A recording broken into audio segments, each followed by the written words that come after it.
All right. Hello, everybody. So, tonight we are starting a new segment. It's called the Creator Spotlight. And today I have my good friend Dustin Brunello from Ethereal Comics. He is the boss and the writer of most of the books there.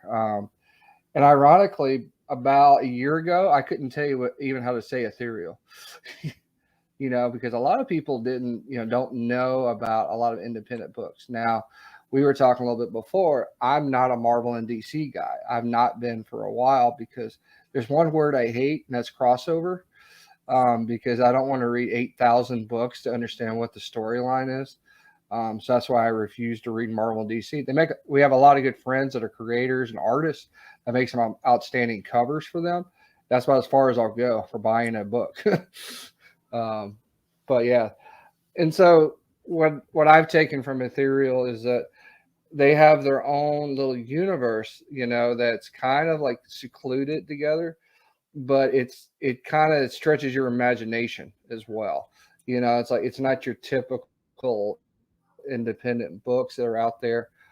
So it's kind of fun, and I enjoy that. I enjoy something that actually makes me think, For not sure. just senseless violence and stuff like that, but actually it's got a good story to it.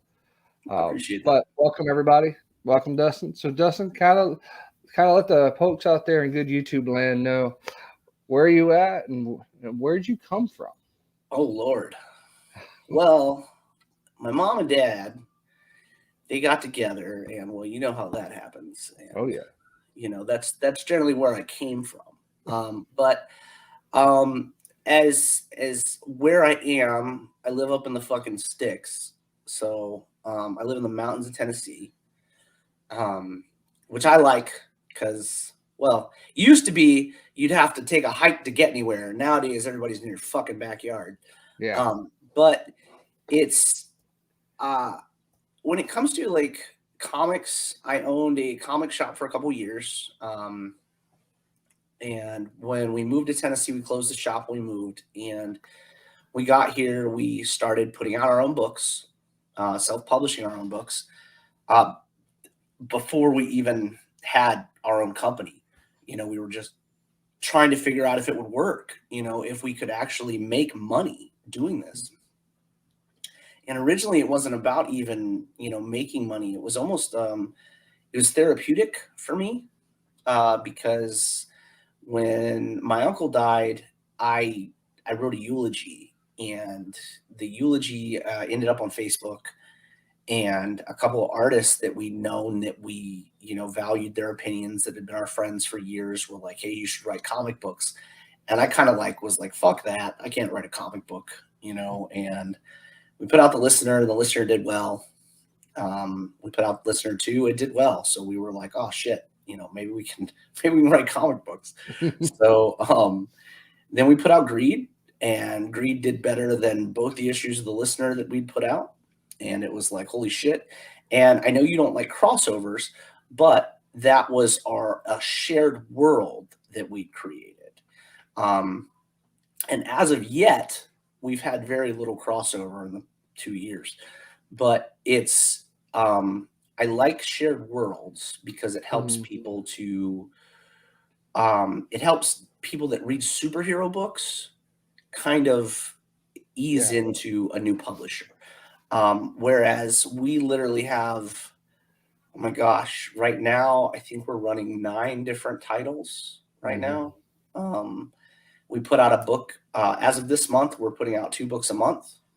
Um, I mean, we have fun with it. We write everything from Native American spiritual horror to dinosaur shenanigans to anthropomorphic bunny chicks. You know what I mean? We put all kinds of stuff out. Like this one. Like that one. Absolutely like that. What did you think about that fucking book? Dude, I love this book, man. It was, It's fun, right?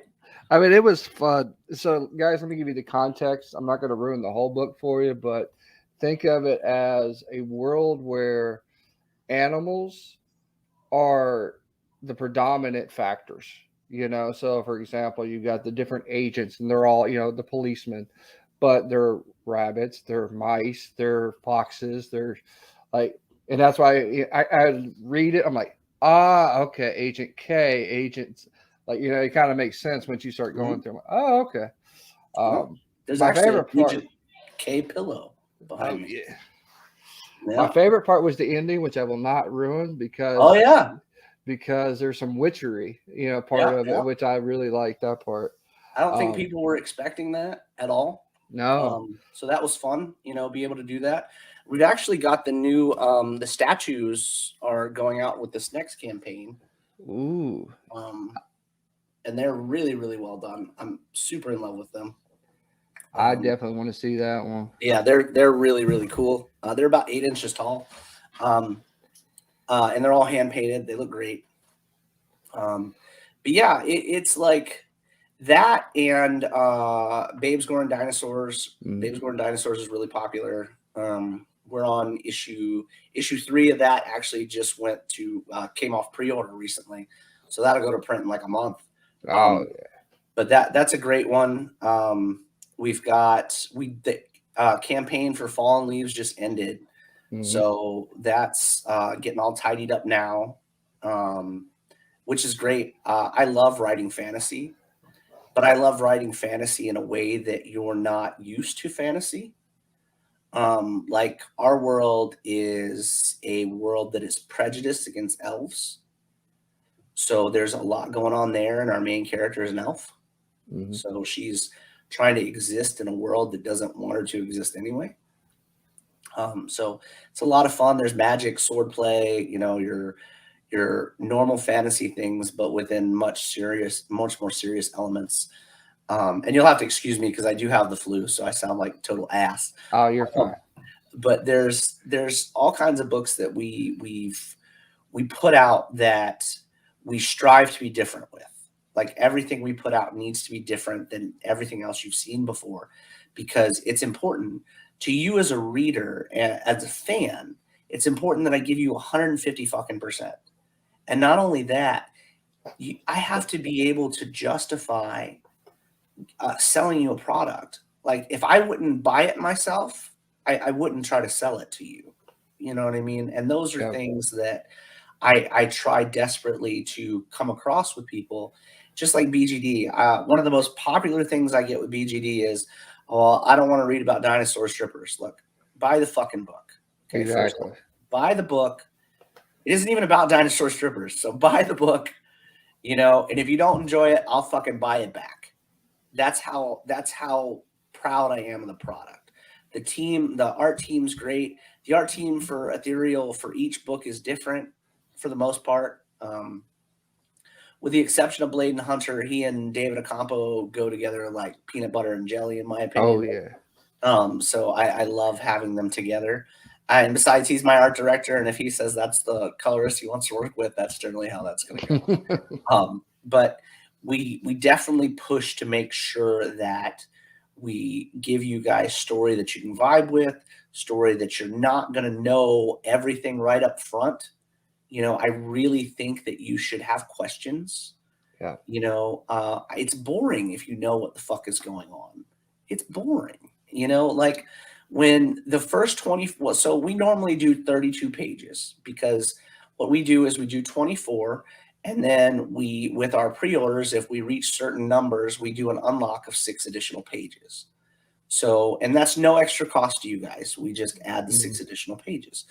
It ends up being 32 because you have to print in divisibles of 4. You know what I mean?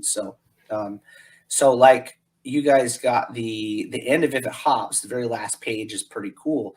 But then you get the additional 6 pages. Yeah. Which introduced in that book introduced Agent K. And what she's doing at the time and why she's not in the city of Eden at that point. I fucking love Agent K. She's a great character. And you also got introduced to Ryoshi. Yep. Ryoshi is super fun. Little fox chick. She's great. Also, if you ever hear me talking about the writer, that's also Ryoshi. Okay. I'm a huge fan of her. You'll get to see a shit ton more of both of them starting in issue 3. Issue 2 is a lot of the Jackal and a lot of C. It'll be it'll be a really cool throwdown between those two characters. And you'll also get to find out where the title for the book comes from in that issue. But that issue is actually, Jesus, right around the corner. Pre-orders go live for that on the 21st. But we it's all about, I don't want you to be bored, man.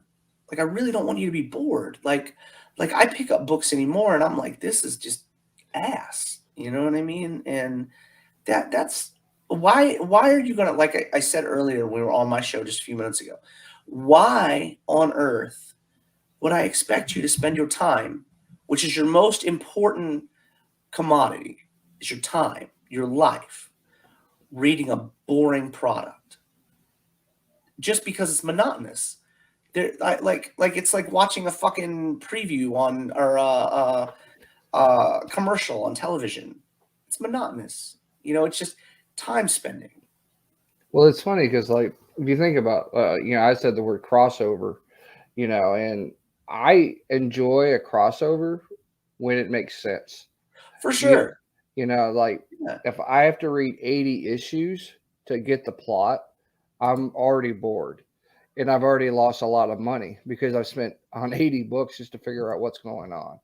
Whereas sure. I'll wait for an omnibus or something like that for a Marvel or DC, Right. just because I'm not going to spend the time and the effort to go through it. But like, absolutely. But like on, if it hops Theater 7, for example, like I read through Theater 7 and, through the preview issue, I'm like, okay, it's a different aspect, Right. and you got to, and I have an open mind to books Right. in general, so we'll get into that a little bit later. But Theater 7 is fun. I can see like where that's going to go. Like at the end when she's like, go this way and go inside the theater and then go down the hall and then go see about the job. I'm like, this is not going to turn out well. It's the normal horror thing, and I'm a horror guy as well. Right. Yeah. It's like, this is not going to end up well for this girl. Oh man, it's so much fun because if you're a Cavewoman fan, all the artwork is done by Devin Massey. Yep. So it's literally like it drips Devin. You know what I mean? The book literally drips Devin, and everything I write is amazing with him because I'm a fan. Like all these cats that you see, every book that you pick up of Ethereal, I'm a fan of all the people that work in the books. You know what I mean? So it's literally like when it was Devin came to me and was like, hey, write me a book. And I was like, fuck off. He's not being serious, And he was like, yeah, I really want to do a book with you. And I was like, holy balls. So I started putting together Theater 7, and he's working with me the whole time. You know what I mean? The whole process, we're going through it together. And it was such a cool experience. And to see it come together, you know what I mean? And because I've never written a comedy before. So it's like, it's very interesting because the first story arc in Theater 7 is actually called Return to the Future. And it's a spoof on Back to the Future. You know what I mean? But it all has to do with the haunted theater. You know what I mean? And it's Devin's work, so it's all lewd humor. You know what I mean? And poor Penny is going through the shit. Let me tell you. Oh she's gonna. Poor Penny, and that's all about there is to it. But she's a very fun character, and it's based in the 90s, so we all lived through that. You know what I mean? And it's that type of humor, the locker room humor and stuff that we were at that time period. And because people know me and they know Devin, if you're a fan of Devin, you know what you're walking into. You know what I'm saying? Yeah. So it's very interesting. And his viewpoints are so much fun because he puts it all in the book. You know what I mean? It's not like I have an arrangement with my artists where if they decide to change something and it fits the page, I'm super okay with that. You know what I mean? Like I got a cover the other day and it was a character holding a sword, right? And the end of the sword somehow turned into like the tip of a dick. And I was not prepared, and they were all like, "Oh yeah, you didn't notice that?" And I was like, "No, I wasn't fucking looking for the tip of a dick on a sword." You know what I mean? But that's why you've got an art director to pay attention Yeah. to type of things. But they're all fun. They all enjoy the product, and they all give it everything they've got. And that's such a cool thing, because they all want you to enjoy the product. You know what I mean? They want you to enjoy their work, because what people don't realize is how many hours upon hours upon hours go into us creating these projects. You know what I mean? Like, not just the financial stuff. I mean, you're talking $6,000 to $8,000 a month per issue. Yep. You know what I mean? And then not only that, you're talking about like a cover, right? Let's say a cover. A cover can take 8 to 12 hours to do. Yeah. From some of these cats. Now, some people like Bladen will knock a cover out in fucking 2.5 hours because he's fucking Bladen. some kind of super freak. You know what I mean? But other than that, most people take a little bit longer. But that's why he gets to be the art director, because he's that guy. But there's so much to see in each of the worlds that it's like with If It Hops, right? There's so much deception in If It Hops. Like, there's literally so much deception. Like, I have to lie. It's the weird. So writing is fun, right? I really enjoy it. It's something that comes naturally to me. It works. It's a good time. But the thing about If It Hops is I have to lie to myself as I write If It Hops, because I'm constantly I write from each character's perspective. So like Mob or a Mouse, right? Yeah. I have to act like I don't know. As I write him, he has no clue what's happening in the situation that he's involved in. So I'm literally like, oh, well, I have to write him as has no clue. You know what I mean?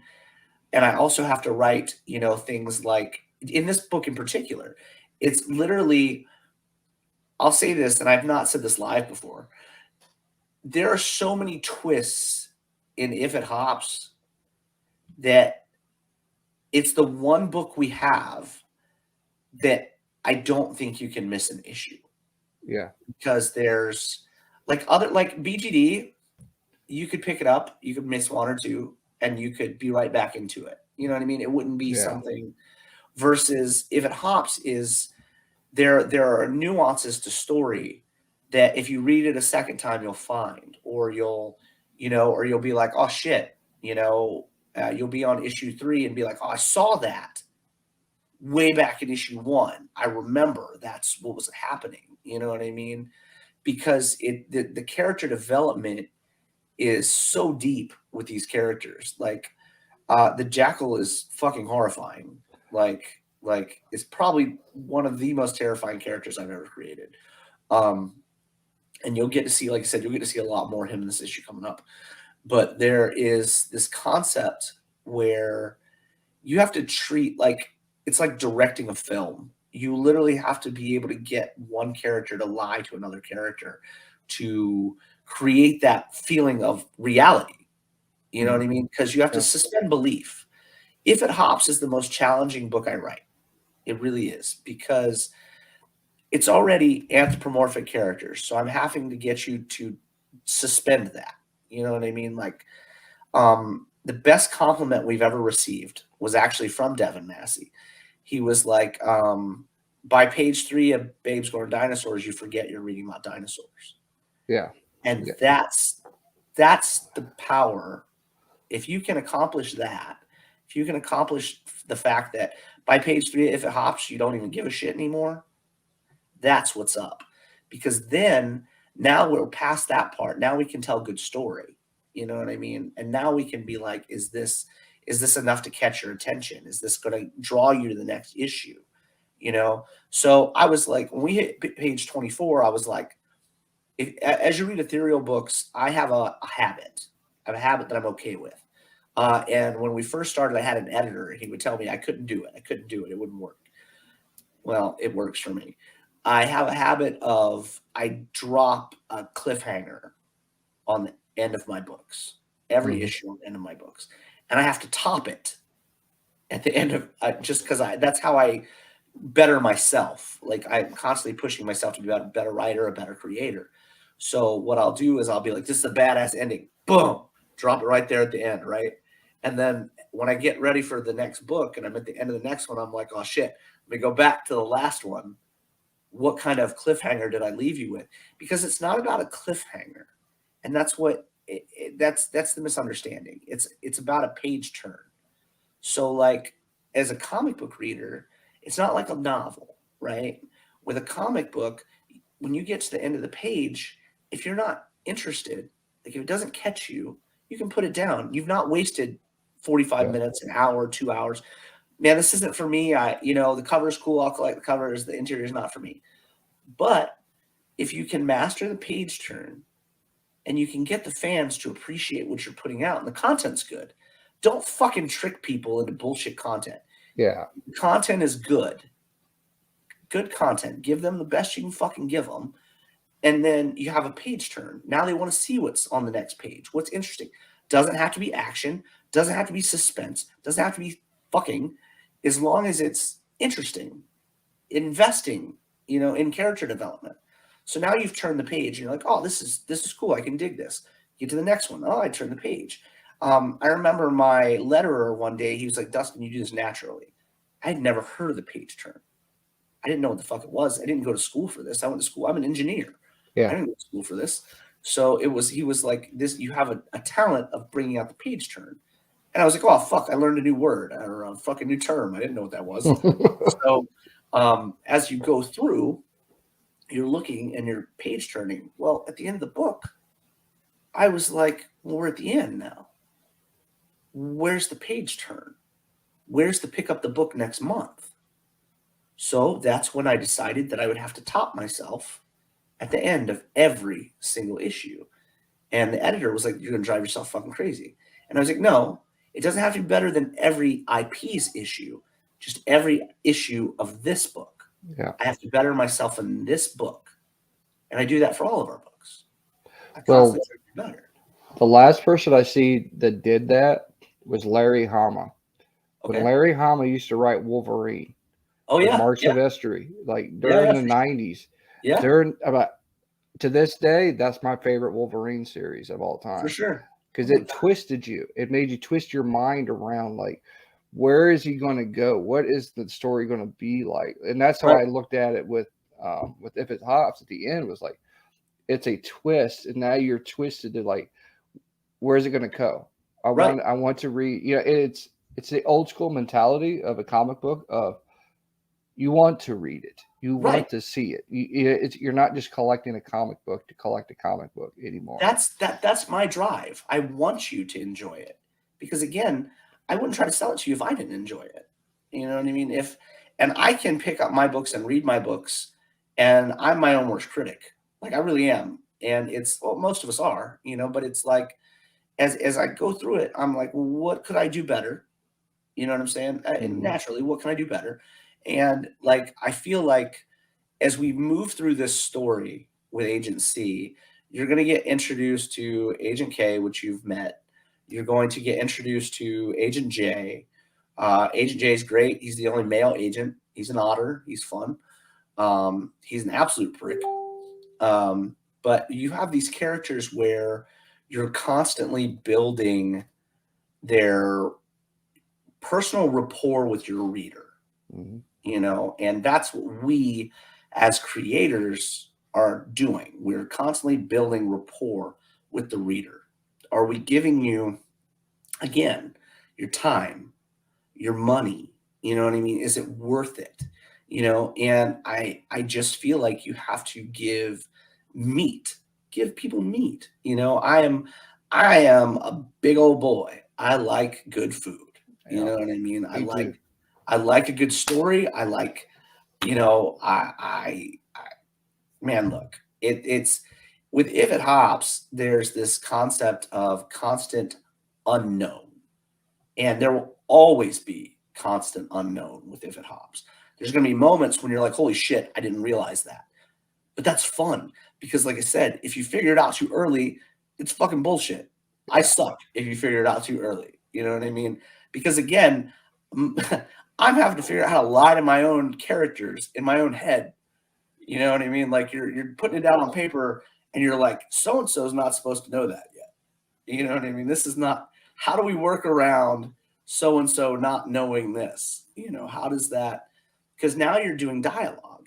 Is the dialogue making it so they understand or they don't understand?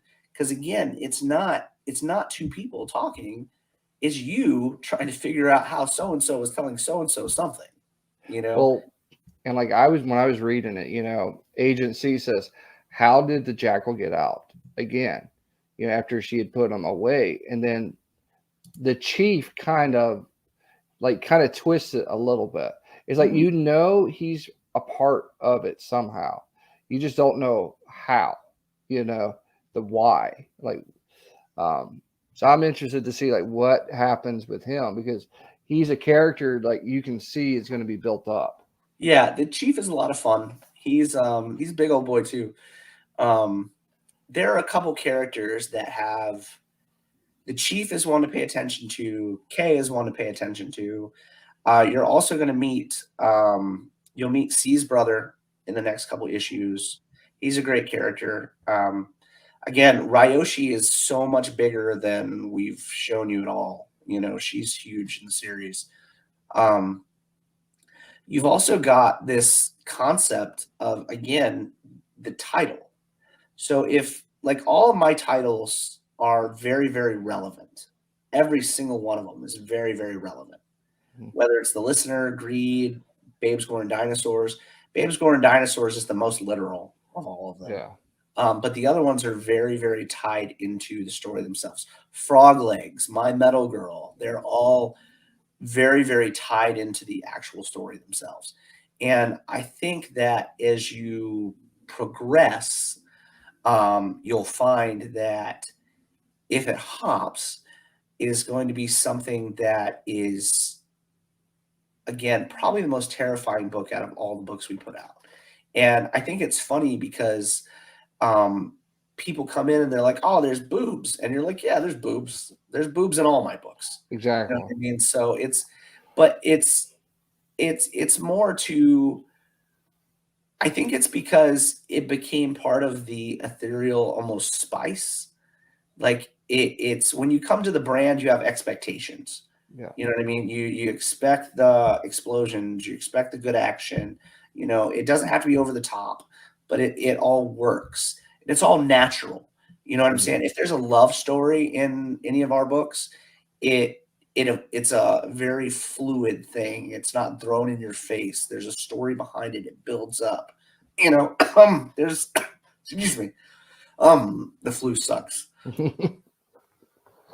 But there's a concept where I don't like forced perspective. I don't like it. I don't like forced storytelling. I don't like anything that makes it so you don't get to enjoy a build-up. It should never be in your face. You shouldn't be slapped by something. There should always be some kind of foreplay. You know what I mean? There's got to be, play with it a little bit, get it excited, and that's the goal. When we put the books out, it's like that last page, If It Hops, I had to top the other last page I'd put in the same fucking book. You know what I mean? Because I had no idea we were going to break the amount of money that we were looking for the next, you know what I mean? The goal. So, yeah, because I saw that when, there's actually 2 stops in the book. There's the first stop, and then you get to the Fox portion later, and it's like you can see where it's going to go. It's like that's that extra couple of pages to read through. You're like, that's your hook. It's like, hey, this is what's going to happen. This is how it ties in. Everybody's asking, where's Agent K at? Well, this is where she's at. Right. She's here. And, but, ironically, and that's a good segue I want to talk about, is the Kickstarter. Is that without the Kickstarter getting to that certain amount of pages, we wouldn't have seen that. Absolutely. You would have got them in the next book. Yeah. I would have had to wait till the second issue to see that. But it was a good tie-in. It's like, you remember Marvel Comic Presents back in the day, where it would have 4 stories in a book, and each story would tell you a different character, different writing, and it would hook you in. So you'd keep buying it and buying it, and it'd only be like maybe 4 pages per story, but that 4 pages is what got you into that story. Absolutely. I mean, that's again, that's the industry itself. We have to do things that are interesting. You know what I mean? And to be fair, that those pages are our favorite in the whole book. I mean, that's no bullshit. Those are Bladen and I's favorite pages in the whole book. And they just because of the simple fact that I'm a sucker for surroundings. Like I am a sucker for surroundings.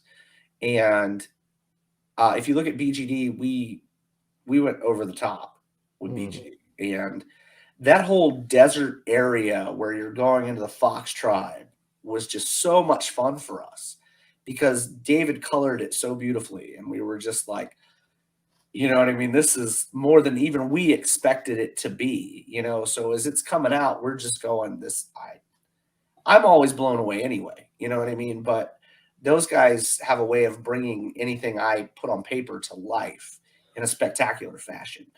Well, like for me, it reminded me of the Day of the Dead movie.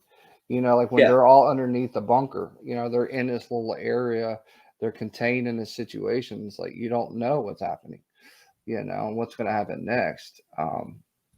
But I wanted to show this to everybody out here. So let's see here, present.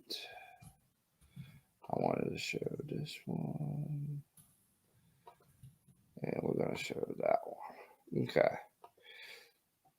So this is Fallen Leaves. So this is the book that Dustin was talking about.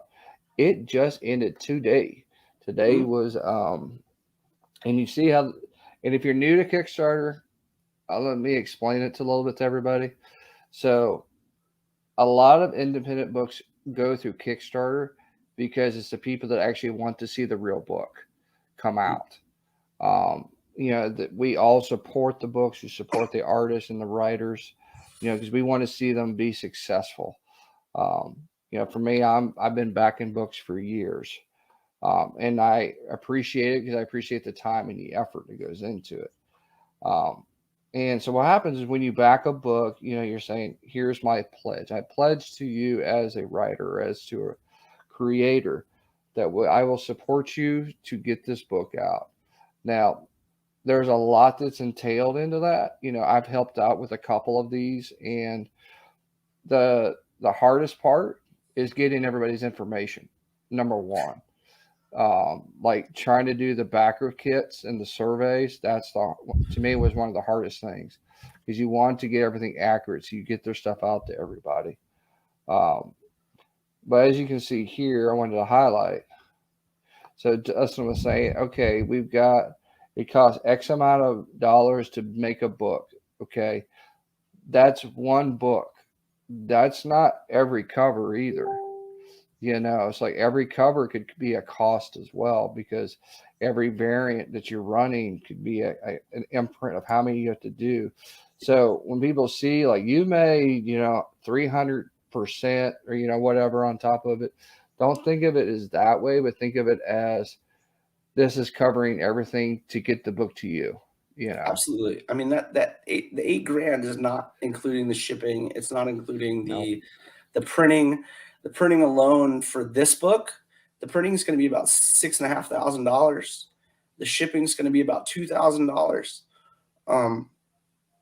It's a very in-depth process, and then you got to look at the all the different things you're paying your different artists, you're paying your colorists, everybody involved.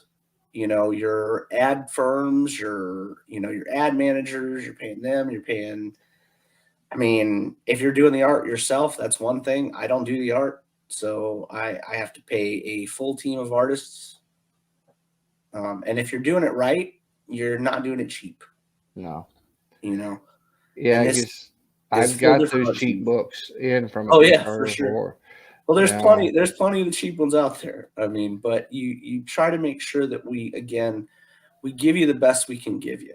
You know what I mean? That's just but I think that's you find in the industry, you're not just selling your books, you're selling yourself. So is as much as people want to come in and they want to make a living doing comic books, it's not always the best idea, because it may not be for you. You know what I mean? Again, it takes a talented group of people, not just one person. So if you don't have a team, I, I mean, it's real easy to fall by the wayside. It is. You know, I'm very grateful because I have amazing friends. I have amazing fans, amazing teams. We have 42 team members right now, and everybody gets paid monthly. Yeah. So, Oh, that and, hurts. and all of them more than me. So, but it's definitely worth it to have people reach out and, yourself included, and talk about enjoying the projects, enjoying the product. Those stickers came out good. Yeah, that's what I was I didn't going. even see those till the other day. So if you support, Kickstarter guys out there, we hit things we call stretch goals. Stretch goals are bonus items you get just for backing the book. For example, like you see here, I supported the book. I did the April Raina Mhm. cover, for Beautiful. $15. Just for $15, that gets me the book plus shipping, and then all the stretch goals. Well, depending on like how far we get, determines how many stretch goals. Like the mini print here, the additional pages, like we were talking about earlier, and if it Yeah. pops, we unlock those pages because we got to that amount. Hmm. You know, the comic size print. Like, and they're awesome, and we're going to show those variant covers here in a bit too. But like we got the extra card and we got the coaster, and you know me, Coaster, cool. I love coasters, and plus I've it's never done a coaster, so they're very, very. I'm excited about the coaster for y'all. I'm excited for the art giveaway. Um, I'm really, really stoked for all that good stuff. And so, what people have to understand too is that Dustin's paying everybody, literally everybody, artists, writers, letterers, and everybody in the business to do this. Um, as a fan and as a collector and a reader, most definitely, I see all these different covers, all these variants, and there's some people get variant overload. I'll just be frank. There's 8,000 to pick from, you know, and and it's hard because there's a balance. There's a balance of how many is right, but you're also trying to cater towards people, and that's what I think Ethereal does really well is you guys balance how many variants you have with how many people, like people know. For example, like Sean Forney. I know Sean. I've known Sean for a while. It's like, so if I see his book, I see the cover, I know who does it. You know, this one, for example, this one came from April. This is one of the ones, she remarked, a while back, and I was like, it's April. And I like, and I've supported April for a long time, so it's kind of nice to see your friends predominantly out there making covers and seeing them get done well, like Steph Wilson and Carrie Ann. I mean, I don't think, Dustin, correct me if I'm wrong, I don't think I've ever seen a book from Steph that Carrie Ann hasn't colored.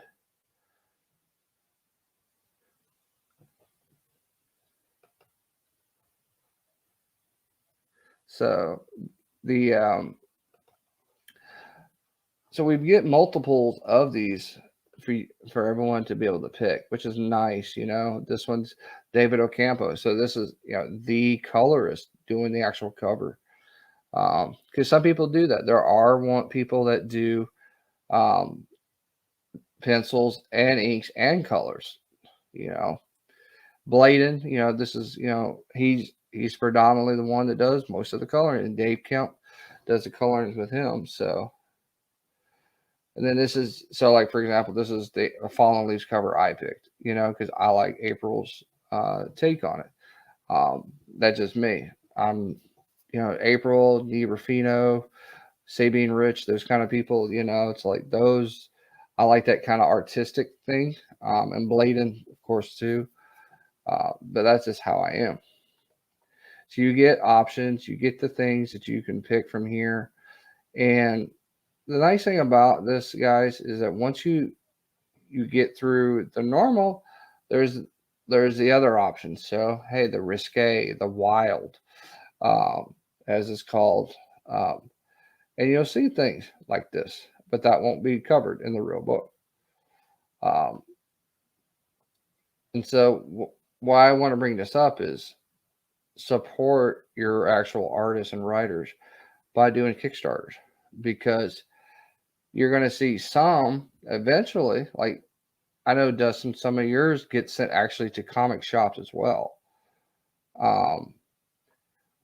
So I always enjoy supporting the Kickstarters and then see it get bigger and bigger as we go through it. And so that's it. That's all I wanted to show on that one. All right, Dustin. And hey, Art, how you doing, man?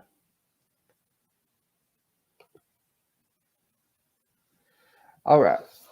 So Dustin will be back, I guess, in a little bit. So everybody out there in YouTube land, I hope you're having a good Friday night here. So Dustin, like I said, he's in charge of Ethereal Comics. They've got multiple lines that are actually, it's gonna stretch your imagination a little bit. So you can actually see different things.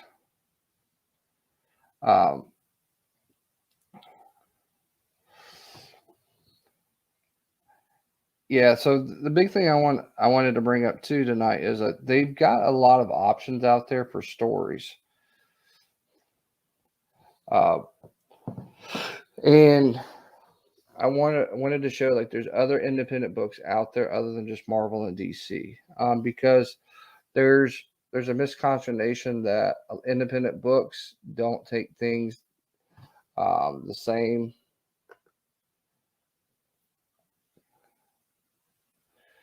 Okay. Oh, so okay. So Dustin has to go. He's, like I said, he wasn't feeling well.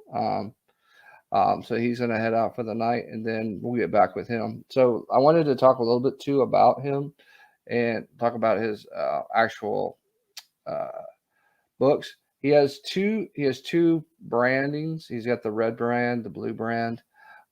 So both brands are going to have different titles to them. So both titles are going to be kind of differently, more risque, not so much risque, or very risque. So that's going to be kind of how some of the red levels would go. All right, hold on one sec.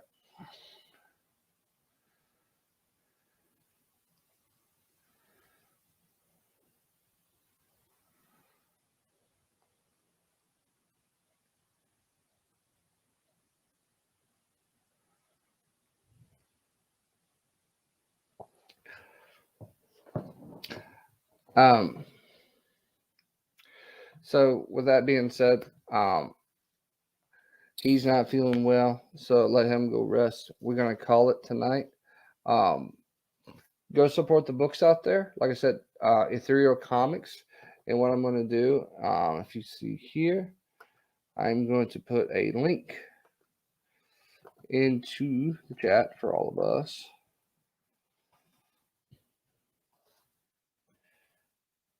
So this is their website that they use. And then for Facebook,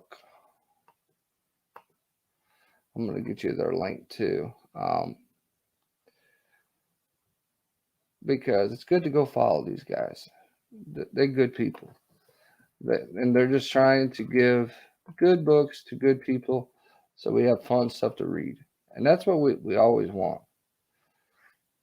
Okay.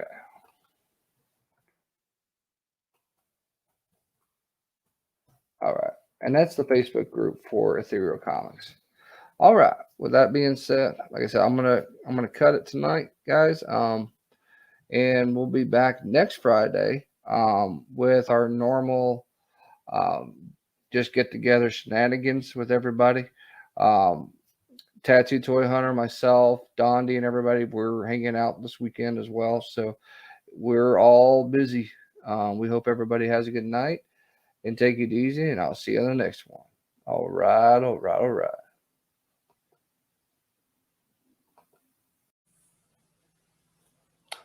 All right, folks, we are back. And this today is part 2 with Dustin from Ethereal Comics. Dustin had got sick last week, and that sucked. he had to jump off. And hey, guess what? Shit happens. That's what happens. You get sick, and that's what it is. I've been sick. My whole family was sick this week, and so guess what? It's what happens, and you got to just roll with it. For sure, it's definitely going around. Like it is. Yeah. It is going around. Well, we're gonna do a giveaway for you guys tonight too. So I'm gonna give away a copy of If It Hops. So you guys just reach out to Nate, and we'll whoever he decides to, whatever viewer he decides to give it away to, we'll make sure you guys get it. Definitely. We'll make it fun. They gotta work for it. Oh, they gotta work. I like that. We don't give. Like I'm giving, actually, it's funny. I'm actually doing a big giveaway right now, a Halloween giveaway. Oh, right on, right on. From Joel Gomez. So Joel gave me some original artwork, and then I had some extra stuff from him. So we're doing this big giveaway, and like it was such a basic thing. Just go look at the page, follow Joel, comment what was your favorite Halloween character, and then you get a free $300 commissioned artwork sketch cover. That's pretty dope. And then I'm giving a couple of extra Sworn Fest comics and prints with it. Oh yeah. So it's like I like doing that for people because trying to expand it, and I'm an independent guy. I have been for a long time. For sure. Absolutely. So if it's gonna be like Coffin or Ethereal or anything like that, I want to support you guys, and bring that up. Appreciate that, dude. Very much so. I'm sure Brian does too. We all appreciate stuff like that. All right. Welcome in Solo and Dukong. But yeah, we were kind of talking before we got live, guys, and one thing I wanted to talk about was covers. So I brought one. We just had it come out not too long ago, Theater 7. Yeah. This is the preview of it. April kind of gave me a hint on the first issue, like what was going to happen. So and so I kind of like a lot of fun.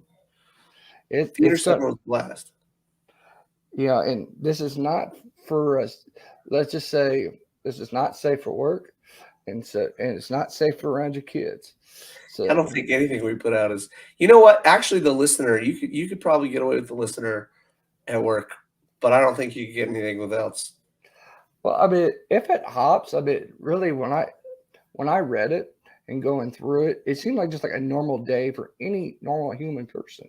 Absolutely. Like you get up, you get showered. It's not put into that sexualized content. It's just I'm getting up, I'm getting changed, I'm doing this. Right. It's the emphasis wasn't on that. It was on the actual story of what was going on. Yeah, her life is it's important for you guys to so we have to, in our books, we're already trying to make it so we're suspending your disbelief already. So if the more you connect with characters and the more realistic a character feels, it doesn't matter what they look like or what anything like that, but the more normalized they are, the easier it is for you to connect with a character, so that's one reason that Peter Parker has done so well over the years, is because, well, before Brand New Day, but whatever. Yeah. He was that character that you could connect with and vibe with on a normal individual level. So I've always thought that our characters should be able to be relatable, like C's a lot of fun and she's easy to work with because she feels like, to me, she feels like a normal individual. She doesn't feel like a superhero. She doesn't feel like anything above and beyond your normal life, so it's a lot of fun to work with the character. But cover wise, I think we had 20 for that issue. A We did lot. have quite a few. We had quite a few for that issue. And I always do that with the first issues. Like, it's funny because um, I've, as I've collected from all different spectrums and reasons for collecting myself, Mhm. so it's like when you go, I like If It Hops, okay, but I would really like If It Hops if it had covers by my favorite artist.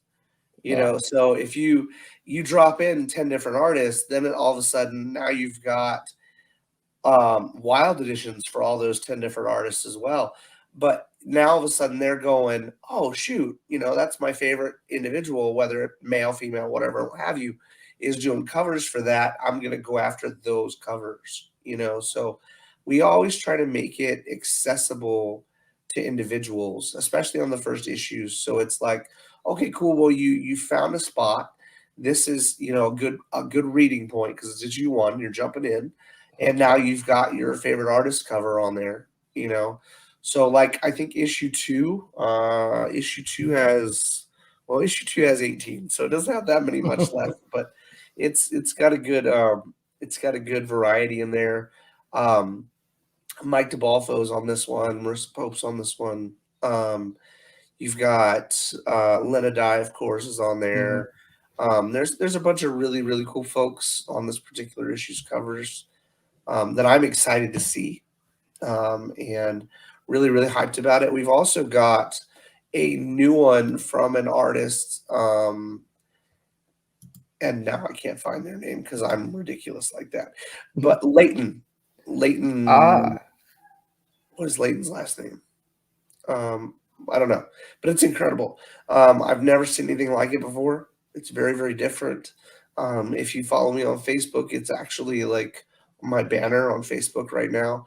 It's a very, very cool cover. It's very interesting. It's very painted. But yeah, we jump around with covers. We're doing metals again. We're doing foils again. I don't know that we're doing any glow in the dark for this one. I'm sure we'll do maybe if it all pans out, maybe because we've got some really cool Halloween covers for this one, so we might see a few of them. It'd be pretty cool. so when the next Kickstarter we're gonna kick off? Not today, but this Friday coming up. Okay. So it'll be If It Hops 2 will come out. So you guys will be able to check that out. And we're also we've already got the additional 6 pages written, so I'm sure you guys are excited about those. That was a very they were very popular 6 pages in the last issue, so we're hyped about that, and we're hyped to show you guys some more about Ryoshi and the writer and stuff like that. So you guys will get a little bit more of that in that issue. But yeah, on the 21st, and we're actually bringing statues into this one.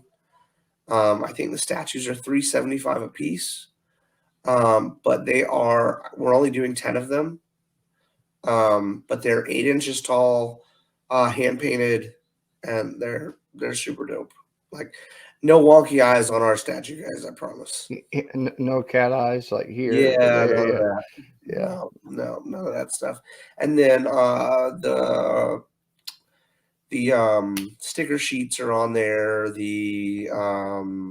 I say sticker sheets, they're not sheets, but the stickers are on there. And then we've also got the new season of pillowcases will be on there, which are great fun. Everybody enjoys the pillowcases. So there's actually one behind me on the chair. Yeah, I see that one behind you. But yeah, so the new pillowcases season starts. I know April's got a pillowcase, and Blade and Hunter has a couple, so they'll be good ones. Yeah, I like to see, like, for me, I'm a coin guy. So Yeah, like coins, poker chips, those kind yeah, of things. for sure, for sure. Yeah, so anytime I see that on a Kickstarter, it's like, I mean, if it's an extra $5 or $10 for as an add-on, Right. just We do almost it. did it. We almost did the challenge coins, and I had I was reading it wasn't like a mockumentary, but I was reading a just something somebody'd written about gimmicks, and I was looking at it and I was like, oh shit. Like top 3 is poker chips on all these things. And I was like, I don't want anybody to think I'm trying to do what other people are doing. So I know that our newest one that we've done recently was coasters, like legit coasters. I'm pretty hyped about that. I haven't seen them yet, but the artwork on them is great. So, but yeah, I really like the challenge coins. Like, I really, really like them. But versus the poker chips, but it was like, I really don't want people thinking I'm just like throwing shenanigans at them. You know what I mean? Like, it makes me so nervous because I'm like, oh yeah, we did some cool stuff and people enjoyed the cool stuff. Like we did soap, like a year and a half ago for the listener, and it was like, it smelled like gunpowder, whiskey, and like some kind of wood, and it was great and it did well, but it was like $10 a bar, and like that was just to have it produced. You know what I mean? So yeah. it was like, okay, I still have a bar of it because I won't fucking use it. I'm like, it's $10 goddamn dollars just to make the bar. $19.99 to buy the bar. You know what I mean? Like, so I was like, I've still got my bar. But we also did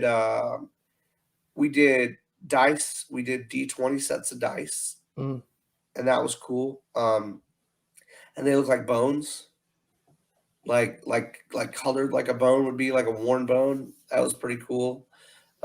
We've done some neat stuff, man. But it's always come back to like the tried and true normal stuff, your stickers, your mini prints, stuff like that. But the add-ons are getting cooler, like the pillowcases, the statues. Next year will be action figures. There's all kinds of cool stuff. No, it's not a $40,000 campaign just to get action figures made. Trust me. It ain't a McFarlane. Oh man, I'm not poking at nobody. I'm just saying $40,000 campaigns just to make action figures is kind of whatever. They are expensive. There's no bullshit there. They're expensive, but not 40K or bust. You know what I mean? That's a bit rough. Well, I will talk about it because I'm one of the guys that bought it, Right and when you don't get what you were promised, with articulation and things like that, that's what gives you that ultimate, like, not that you want to support that creator anymore. Right. Yeah. When you're told it's going to have all this, but it doesn't. And then you start a whole new company called Multiverse, Right. And then you get the actual ones in for $20 versus the $200 that I bought. Yeah. This one got sold real fast, the $200 set. Yeah. I can't mess around with stuff like that, man. I'm too nervous to do things that I can't control. You know what I mean? If I can't control it when it comes to for you guys, you know what I mean? Like if I can't be like I have to have my fingers in everything, like literally like everything. I'm not a micromanager when it comes to our team, but I still have to be involved. I still have to know that if we're changing something, like all our artists have artistic liberties, right? So it's like, if we're changing let's say it's a monster or a bad guy in a book, even if they're only going to be in the book for 3 or 4 panels and you never see them again, they're going to die in some kind of amazing fashion. They still have to be as cool as we want them to look, right? It can't look like it was like, fucking phoned in, because then I'm like, well, that's ass, and I'm upset with it. And even if other people like it, but if I'm upset with it and I don't like it, I can't look at it. You know what I mean? Because I'm like, that shit, I don't want to put that out. Like, it doesn't matter what it is. Like, it could be the coolest cover in the world, and everybody's like, oh, it's the fucking dopest thing. And I'll be like, that shit does not move. Like, I'm not even putting it out. Because you guys deserve the best product we can put out. Because fans are the lifeblood of the industry. They're literally the lifeblood of the industry. Like, when people reach out to us and they're like, well, can we get a pillow? I'm like, okay, cool. Well, I have pillow orders going out. I can't put your pillow out until I've put everybody else's pillows out. You know what I mean? Yeah. The Kickstarter guys and gals are the ones that their stuff goes out first. You know what I mean? If you ordered, cool. Understand that it'll go out and it won't be much longer, but know that it has to go out after the Kickstarter goes out. I can't give you stuff before the Kickstarter stuff goes out. You know what I mean? Like we have street dates. So like if our books are going to be in the shop in December, I can't sell people online copies of something in November. Yeah. You know what I mean? It's not fair to anybody. So those are things that are very important to us. Like when you look at right now, Fallen Leaves, I get messages every day. Hey, can we order the elf book? Hey, can we order the elf book? You can order it, you know what I mean? But it's a pre-order, just like everybody else's was. You know, you're still going to have to wait till December because December is when it arrives for stores. I can't give it to you before, you know, because that's the date that we gave everybody at the beginning. You know what I mean? I can't change my street date, you know, and even the artists, like our artists won't even like, and artists, they buy their own books, you know what I mean? Or they buy them for cost, you know what I mean? Yeah. So it's not really a comp because they're picking it up themselves, but it's like they still don't get theirs until the street date. You know what I mean? Because as much as I want them to sell their books and their copies and make more money, it still has to do with that date. You know what I mean? We can't be like, hey, look, we're going to sell to 10 different people early, you know, but then what happens if they go and sell the books early? You know what I mean? Or they move the books early. That's not fair to anybody. You know, we used to feel like that about, I owned a brick and mortar for 2 years. None of the books got sold early. Just because they came in Tuesday, you didn't get them Tuesday. They went out Wednesday. That's right. It didn't matter who you were. You could have been the fucking president. You'd have got your books Wednesday morning just like everybody else, you know? And that's how we run business. Everybody deserves to get a fair shake. You know, you can't, I'll never be like, oh yeah, well, Joe Blow deserves books early. And nah, you know what I mean? That's not cool. You know, Nate ordered his books, you know, off Kickstarter and they're coming in on this day. But Jim Bob, he lives next door and he's like, hey, look, I saw the books come in. Can I get mine? Sorry, bud. You still can't get yours till Nate gets his books. You know, that's how it all flows down. I actually go through the orders on Kickstarter because of the way that we do metals and the way we do the pillowcases and stuff like that. I always go and I click to the after digital sales. So I go down to the very bottom of the digital sales and then I start there at costs. So whoever ordered the physical book, the cheapest, theirs always goes out first because of the simple fact that I want to make sure at the end of the day that it's easy to pull one book. You know what I'm saying? It's easy to pull one book. So I can pull one book, 2 books, 3 books, whatever. But once you start getting into 50 and 60 books in your order, I want to make sure that everything's correct. So we take the short orders, we knock them out day 1, day 2, knock out short orders. Then we get to the weekend because my wife still works full time. So we get to the weekend, even though from home, it's still, she still works full time.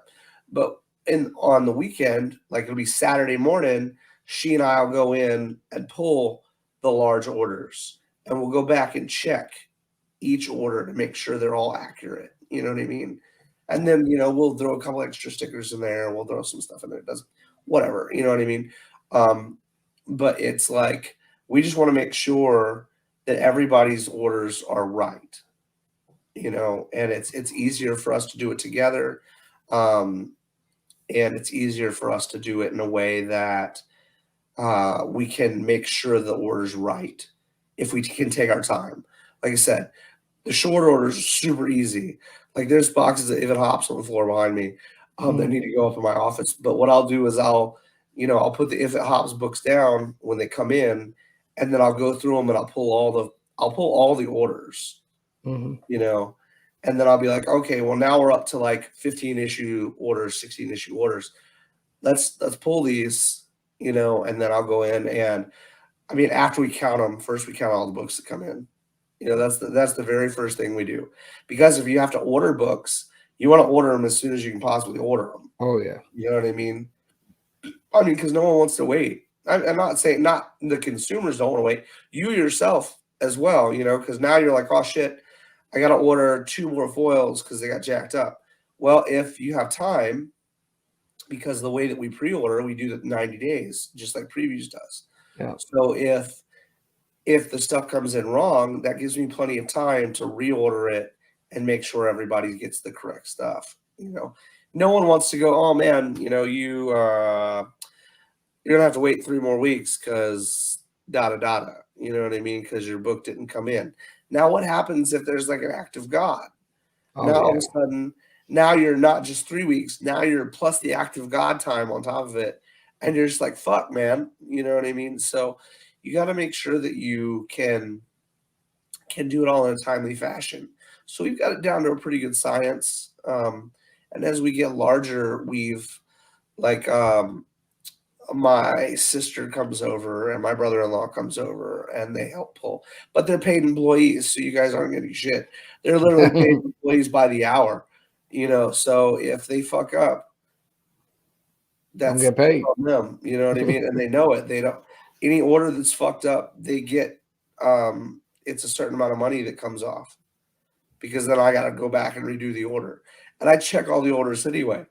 So it's like it's a system. They're checked multiple times to make sure they're all correct. But I enjoy it. I enjoy putting the orders together and sending the books out, because the way that we work, we're doing so much that I'll forget a cover. Like I'll forget we even made a cover. And when it comes in, I'm like, holy shit, look how cool that is. Like that's awesome, because as soon as a book is done, dude, I'm literally on the next book. Like I'm on it. Like right now, I think I'm 6 books ahead of you guys. Like I'm literally like 6 books ahead of you guys. So, and that's not even in production, 6 books. Like the listener we printed up to issue 4 so far. I'm 37 issues edited for that book. Holy crap. Yeah, I'm way ahead on that book. I'm way ahead on Greed. BGD, I'm a few issues ahead. If it hops, I'm a few issues ahead. Generally, I stay 3 to 4 issues ahead. But the listener was one I had spent a lot of time with. Like a lot of time with. And then, we're working on the collectible cards. We're working on the blister packs. We're working on all kinds of other shenanigans. So there's a lot to see. Well, and a good example too, though, is like when we as Kickstarter guys or even just normal orders, that process from you ordering the books, getting it to the printer. Oh shit, the printer's down. Printer's down, not just for you, but for anybody who ordered it. So if, say, there was 16, 20 people ahead of you, they're still going to go ahead of you before you get back in line to print. Yep. Because they were before you. Their orders were, they always go by order. I used to work for CBCS. So on. Yeah. So so like if they run out of toner, you're fucked. You were screwed. Or even better, when COVID happened and all the paper, we had a paper shortage, across the board. Like you couldn't buy bags and boards. You couldn't get boxes. You couldn't get paper. So all printers were like slow rolling because you couldn't. You didn't have any. Well, I think it's cool that the fans understood things like that. That was a very tumultuous time period. You know what I mean? Thankfully, all our books went out on time. I think If It Hops has been the longest process for us because of it. We had printer issues with that issue, and then not only that, though, we had a massive amount of metals. We had a massive amount of pillows, and it was like, okay, so how long is it going to be, Dustin? Well, international stuff is really kind of janky right now, so it took us a little bit longer. Normally, like If It Hops should have all been out, in my opinion, by the first week of October. Now it'll all be out by the end of next week. But that's the extra stuff. That's the medals and the pillows. That's not even all the regular stuff is out, you know? Yeah. So, but then we got Greed comes in. FedEx just said Greed was coming in Sunday. So I'm like, okay, Nice. you know, it's really cool because, you know, I joked with you earlier about the fact there is no sleep in comics, you know, and like right now with Greed coming out and going to you guys as soon as it gets here, thankfully that you know, we didn't have any issues with printing or anything with that one. So it'll go out as soon as it gets in, which means they'll all probably be out by next weekend. And then you've got Theater 7, which will, man, it's already ready to print, but there's a few things I got to fix for that particular issue. Thankfully, Devin Mass is really cool. You know, then we've got Dan Kemp color in that book. Yeah. But there are a lot of things that when you start moving into the upper echelon of comic books and you start moving into the higher tier artists and the published, like I joke about the fact that Ethereal is a lot like Jurassic Park, right? Yeah. You've got all the amazing shit going on, but there's 5 motherfuckers running it. Yeah. You know what I mean? So it's like you got 5 people handling the jobs of like 30 people. So if acts of God do happen, it's like that where you're like, oh shit, you know, everybody's hands on deck for like a week to fix whatever's, you know what I mean? Whether it's a piece of art, whether it's line work, whether it's a sizing issue, which thankfully we normally don't have any issues with sizing, but every now and then you'll find that there'll be a color difference, you know, so your editor's looking at your colors and they're going, and the editor is me. So if you've had the flu for fucking 2 weeks and you're going through there and you're like, oh yeah, that looks like it's supposed to look, right? And then somebody's like, hey asshole, that's the wrong color. And you're like, oh shit, you know, get that to, you know, somebody to fix it. And we work with so many incredible people though, that it's literally like a phone call to get a file fixed, you know, it's, you know, and right now we employ like 9 different colorists. So, you know, and all of them are super, super talented. So they can easily go, oh yeah, I see what they were doing. This is what it should be. You know what I mean? And they'll knock it out in a matter of minutes. I wouldn't know what to do if I didn't have a full staff. Like I would not know what to do. I'd probably still be one of those dudes putting out a book every 3 months. Oh, if I didn't have a full staff. You know what I mean? But it's really cool to watch these folks and the symbiotic relationships that they've created. Like I noticed that there are artists that'll be like, man, I need something colored on the fly. And they have a particular member of the team that they'll reach out to and be like, hey, can you color this real quick? You know, it's a really interesting thing. You know, and we're prepping into moving into different areas. So like we just hired a audio manager, which he's awesome, really, really cool guy. So you guys will get the Ethereal like official opening title sequence, which is going to be really, really neat because we're trying to get a pilot set up for a show by the end of next year to turn in. So, and that's insane. That's insane. I thought making comics was expensive. Moving into television, and as from an engineer's perspective, that's what my degree's in. I'll make rigs all day, but it's like when you go to have someone else do it, it's crazy, like absolutely crazy. So we're really, really excited. There's a lot on the pot right now, or in the pot, proverbial pot. But there's we've also got the second brand starts this month. Yeah, but so, yeah, April Reina and Ethereal After Dark. Yeah, she's got her. She's already got 4 IPs for the brand, so that's exciting. Oh man, there's some wild stuff coming out over there. Like I don't even know what half that stuff is. but I'm Well, okay with it. it's cool. funny, like April does Kinktober, you know. Yeah, and yeah. so- and that was kind of like the branch that's kind of went that way. Yeah, yeah.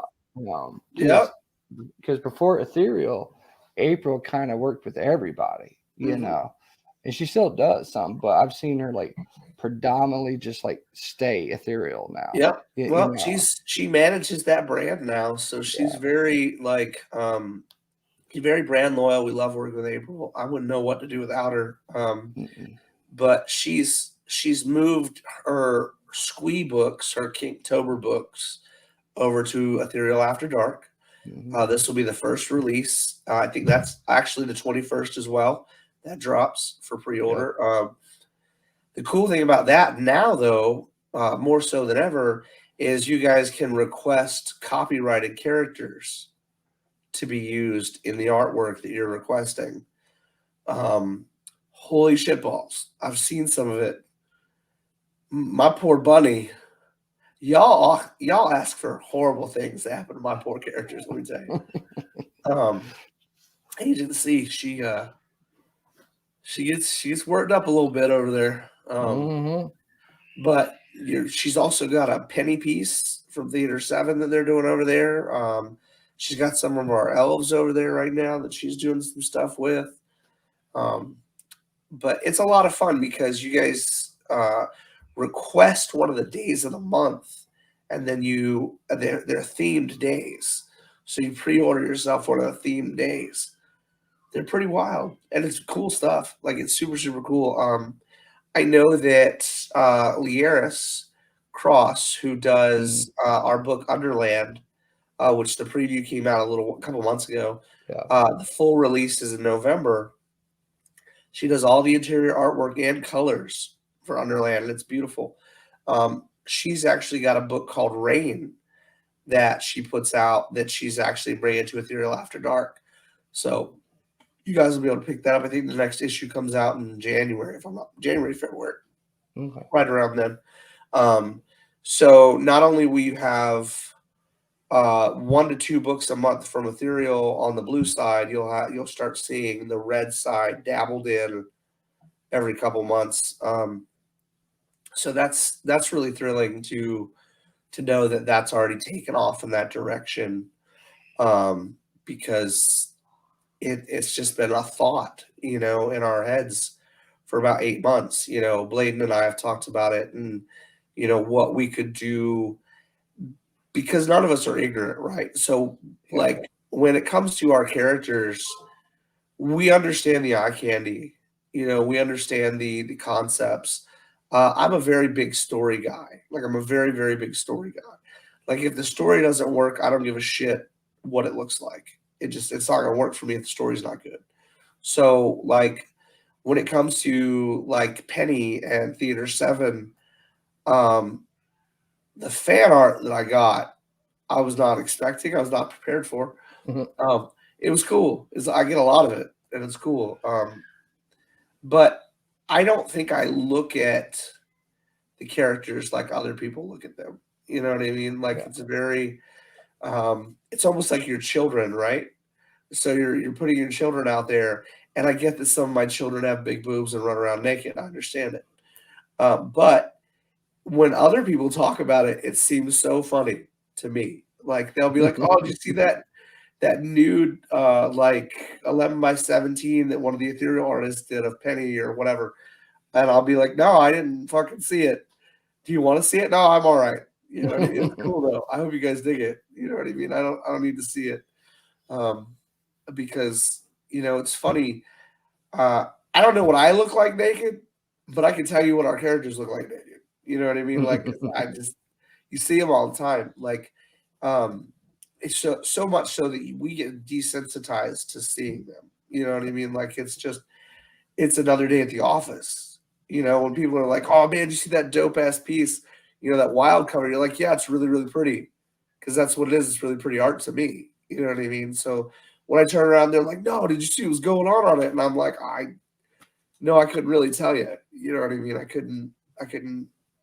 I don't know, but it's a really cool concept when people are like, they bring up their favorite stories or their favorite ethereal characters. Like if you're at a show, somebody will come up and I can't wait till the next issue of this comes out or the next issue of that comes out. But to me, I forget because I'm literally like, again, as soon as one issue's done, I'm in it. You know what I mean? It's next issue time.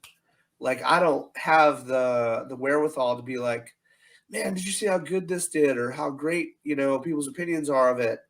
Yeah, folks liked it. I think, wham, right to the next project. You know what I mean? There's no, and eventually that'll change because as we build and we're continuing to grow the company, more and more people will be involved. You know what I mean? And it won't be so on the nose all the time. But right now, you guys deserve that. You deserve that on the nose attention. So I've worked more hours doing this than any other job I've ever had in my whole life.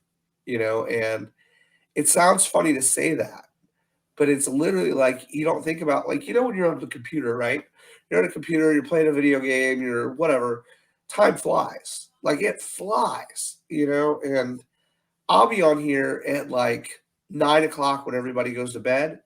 And I'll get up at like 4 o'clock and not even realize it's 4 o'clock in the morning. And at 6, I got to drive my daughter to school. You know what I mean? Wow. I will have totally not even paid attention to anything because I get into these zones. Like, actually, I'll show you guys something cool. Let me see if I can find it. I get into these zones where I'll be like, okay, well, we're like right now we're working on a book called Frog Legs. And Frog Legs has my attention like nobody's business right this second because it's literally like it's not an issue 2, it's an issue 1. So everything has to be just right. You know what I mean? Like every single thing has to be perfect in a way that I can safely be like, okay, I'm comfortable with leaving this alone and you guys can, handle everything to do with it because I'm really, really happy with it. You know what I'm saying? It's like, it's a very interesting concept. Here, hold on. Let me show you this. I forget we're not on my fucking StreamYard. Hold on. So like, can you see my screen? Yeah. So if you go to there's some If It Hops covers. You go to downloads, and then like we'll pull this up. So this is page 8 from Frog Legs, right? So we're looking through here, and we're looking because it's all rough. You know what I mean? So you're going, okay, is this exactly how I want it to look?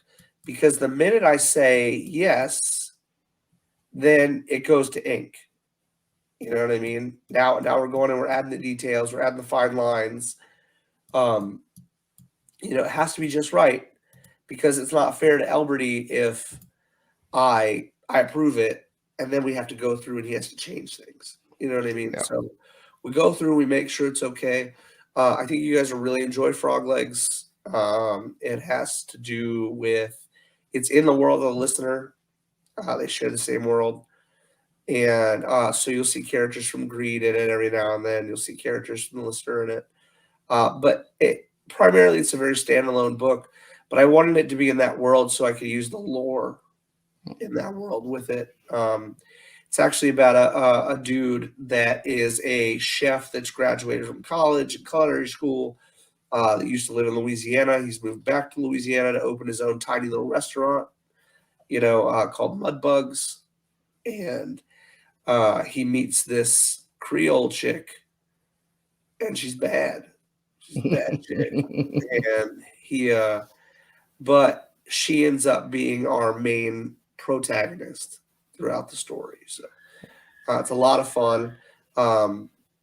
It's almost like a gender bent take on a superhero and his lady love, like we've seen so often, versus the powerful character being the female character, the male character being the sidekick, if you will.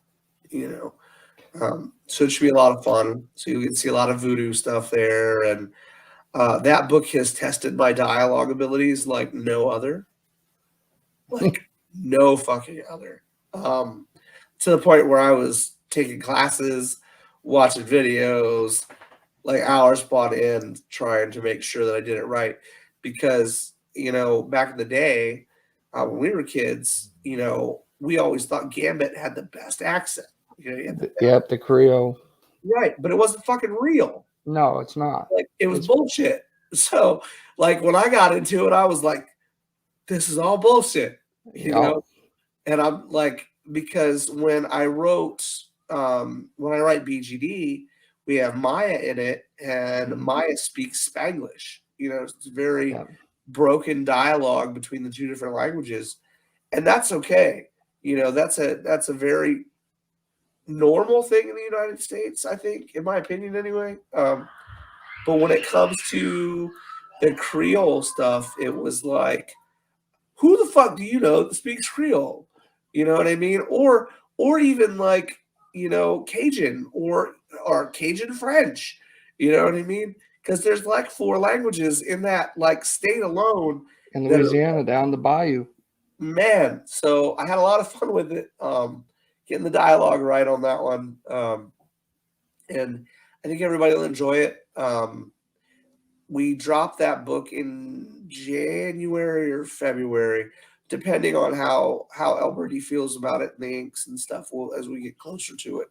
But we've also got My Metal Girl coming up, and My Metal Girl is going to be fantastic. It's all the interiors are done by Mitch Massey, Devin's brother. Oh yeah, Devin's brother.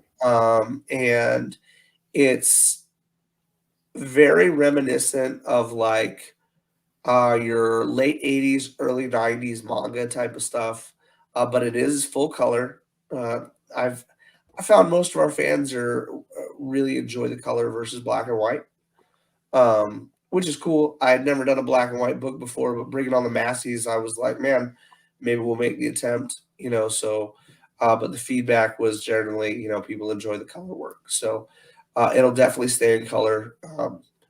And it's the first love story I've ever written, My Metal Girl. I had a lot of fun with that too. I think you guys will really enjoy it. It's very like balls to the wall action, like very balls to the wall. Like it's a lot of fun versus like the horror that I write in like BGD and If It Hops. And same thing with the listener. My Metal Girl is very action oriented. Like if you're into fucking chicks throwing down or big explosions or your Dragon Ball stuff, anything like that, you'll probably really enjoy My Metal Girl. With less filler than Dragon Ball. But they're a lot less filler. But it's a lot of fun. It's a good time. The 2 main characters, they get caught up in this like love triangle. But I don't have a main character that is the traditional like I'm scared of girls type of thing. I'm not about that. I just can't get down with it. Everybody's like, oh, it's just the genre. Fuck that. I don't know how to write that because I was never that dude. I was never intimidated. You know what I mean? If a situation put me in a cool situation, I was going to take advantage of the cool situation I got put in. It was never going to be like, oh, yeah, I got to go home when the cool situation starts. I wasn't that guy, so I can't write from that perspective. But I think everybody will enjoy it as well. It's going to be a lot of fun. Like I said, big action, big color, very interesting. Like, very, very interesting stuff. And then, oh my gosh, what else we got coming out early January? We've got Kill Cam, which may or may not drop with our Christmas book. If it's done, it'll drop with the Christmas book. If it's not, we'll see. I'd like to hope it is. but it's a brand new series, so it's, we haven't given the cover artist a lot of time with it, so we may push it back a couple months. But it's a lot of fun. It's about three chicks that are bounty hunters in space, and it's also slapstick, lewd humor. So that should be a lot of fun. They literally like record their shenanigans in space, like they're taking selfies with guys that they've just like are taking in for the rewards and stuff, and um, a lot of great artists on that. Blade Hunter's doing all the interior artwork for that book. So if you enjoy Different Ops or you enjoy BGD, you're definitely going to enjoy Kill Cam. That Space reminds me of the heavy metal segments, from the Yeah. movie. Yeah. They're all doing the bounty hunter thing, and then they all get whacked. Yeah, I'm a big fan of heavy metal. If you pay attention to the brand, you'll actually see numerous team members of heavy metal that are also team members of ours. So the current iteration of heavy metal. Yeah. But we try to make sure that there's a variety of different books, different genres, different styles that you guys are getting into. We've actually got a writer that's working on that I'm editing with, who's doing a mech series. So that should be a lot of fun. It's almost like I'll call it ethereal Star Trek. So that should be really, really neat. He's a great dude. He's been writing for a long time.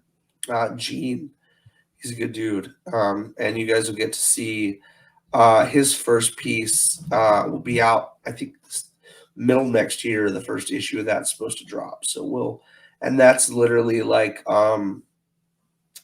you're a big Evangelion fan, Transformers fan type of guy. Well, Yeah. So like, I didn't want to go anything that large. Yeah. So the mechs in this are like quarter size of what you'd get from almost like a jazz size from Transformers, or a Bumblebee versus your Optimus Prime, your huge Transformers and stuff, or your giant mechs. I wanted to stay away from that, your Gundam stuff, because that's, it's been done. So we wanted to make sure that we did something on a more believable level, and that'll be cool because his stuff is all about like first contact and how the world will react. So it should be a lot of fun. I'm excited about it. And then we've also got, holy shit, our annual will start next year. So the first annual that comes out will be called These Neon Streets. And These Neon Streets is, back in the day, Image used to do something with new artists, new writers. Mm-hmm. Used to put out a book. I can't remember what it's called, but they would put out like short stories, like a combined book. Darker Image, is that what it's called? Darker Image, and then they had Image Presents. There you go. So what we're doing is something like that, where newer artists and newer writers that we have will have their own short stories in this anthology, and it's called These Neon Streets. These Neon Streets is actually the first one, and it's all short stories from the world of Babes Gore Dinosaurs. And you may or may not have ever seen the characters before, so it's brand new content. And that's a great time. Like JT Malloy is doing interiors for that one. Oh yeah. Yeah. Then you got Ed Garcia from he's doing some stuff in there.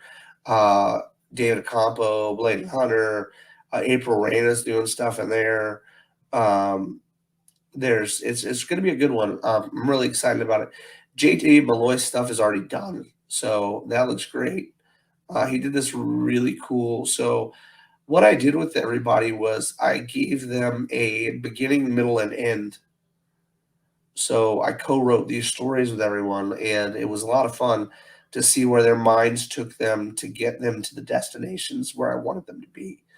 And JT's is really, really cool. It's oh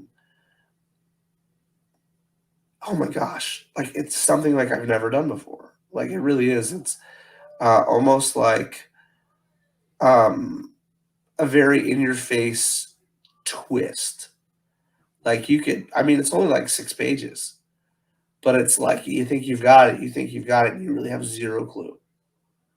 And it was so much fun to put out. And then Chuck Pinnell wrote one, and April's doing the artwork for that one. And that's a Romeo and Juliet type of story, which is really, really fun. And then you've got Ed Garcia's, and that was written by Andy Graff. And Andy has never worked in comic books, but I've known him for many, many years now, and he's got a mind like a steel trap. So I was like, you know what, let's see what we can't, accomplish. Get you out of your comfort zone. He's a big fantasy fan. So I was like, you know what, we'll put something together, and the pages came out beautiful. They still have to be colored, but they came out really, really good. But we're on it, man. We're on it on so many different projects right now. And like, we're all over the country. We're doing stuff all over the country. Like, we were just in Vegas, and there was like 7 of us in Vegas. 7 of us. Man, it was so cool. Like, it was so cool. Because like, there were like 4 of us at one set of tables, and then 3 of us scattered around the building. So we were literally sending people back and forth all over the building to get books signed. It was a lot of fun. But I don't think I'm doing any more shows this year, just due to the holidays and stuff like that. But I am trying to book some in-store signings, so you guys will see me all over the country still, different stores, because it's easier for me to fly in, do a book signing at a shop with another artist or writer of ours, and then fly out like the next morning, than it is to do the big shebags and stuff with Christmas coming up and birthdays and Thanksgiving and stuff. So Well, and the big conventions are done for the year. NYC. Oh yeah, is absolutely. done, so I mean, I love to see you guys come to Texas. I mean, April lives in Texas too, so we will. We are all about that. The reception we received in Phoenix and the reception we received in Vegas was huge. It's huge. And I'm from the East Coast, you know what I mean? I live in Tennessee now, but I grew up on the East Coast. And so all the shows that I would do would be on the East Coast, and everything we were, all the stores and stuff we were in, everything's on the East Coast. And all of a sudden people were like, well, you got to branch out. You know what I mean? You got to go other places. And I was like, damn, dude, 30, 40, 50% of our sales are in the west side of the country. Yeah. I gotta get over there. So when we did Phoenix, it was amazing. Like, it was absolutely incredible. The feedback, the fan response, and then like I said, Vegas was huge for us. So Texas is on my list of must-dos. Currently we have this big ass list right now of places that we're trying to get to next year, and it's fun because I got April over there setting all this stuff up and where we're going and what we're doing, and it's like she'll be like, well, we need to go here, and I'm like, all right, well, let's get booked for over there. You know what I mean? Let's get it all set up, because people are already booking like now for next year, and it's like, that shit's bananas. Because I was looking at things that I was like, I'm at like $7,000 and shit before, and that's not counting like where, we'll be a guest or anything. You know what I mean? That's just like where I want to go. No, yeah. You know what I mean? I'm like, oh yeah, well, book here. Oh yeah, well, they're taking payments already. I'm like, fuck, let's just keep going down the list, because I can't get one table anymore. One table doesn't work for us, so I've got to get like a publishing 3-table thing. Yeah. You know what I mean? A couple of places have been really, really cool about it. Instead of doing like the 1 table or 2 tables, we can buy one of the round things. You know what I mean? Oh yeah, circular. Yeah. Right. Yeah. That's really cool in my opinion, because it's like, okay, well, that sets us up so we can have team members around the entire thing. And people can walk around and talk to everybody and see everybody. I'm a big fan of that. I like that a lot because the interaction is important, dude. Like the interaction is so important. I mean, it's cool to do the live shows, and it's cool to do the book signings and the store signings and stuff. But when you can go and sit and give people time, that's an incredible experience because that's the one commodity we can't get back, right? So if we're, like we don't charge for book signings, we don't charge for signatures, we don't charge for anything.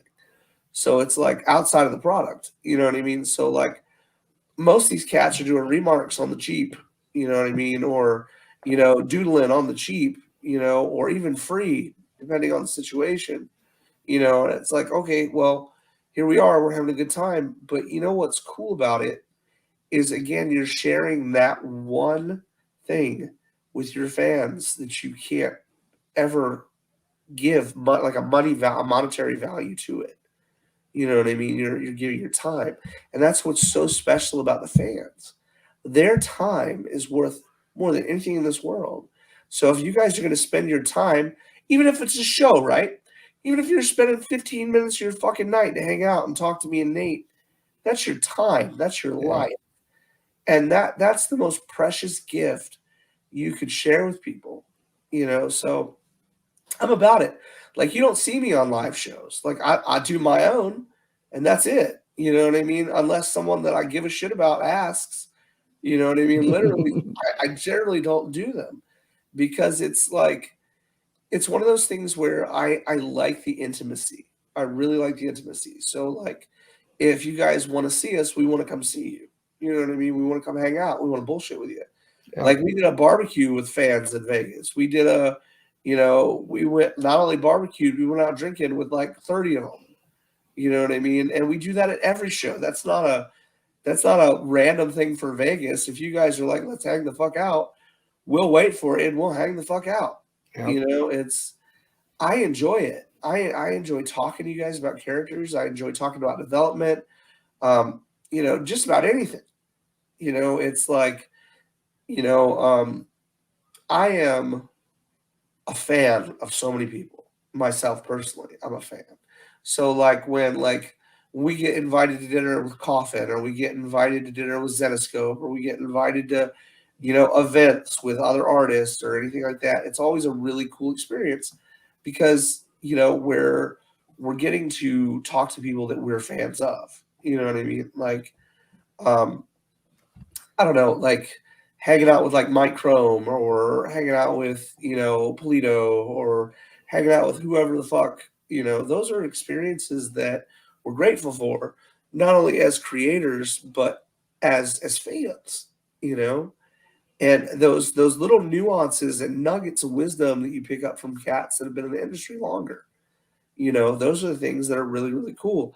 Like, you don't really see me in the indie scene because I'm not as much as I love the indie scene, I don't have the time.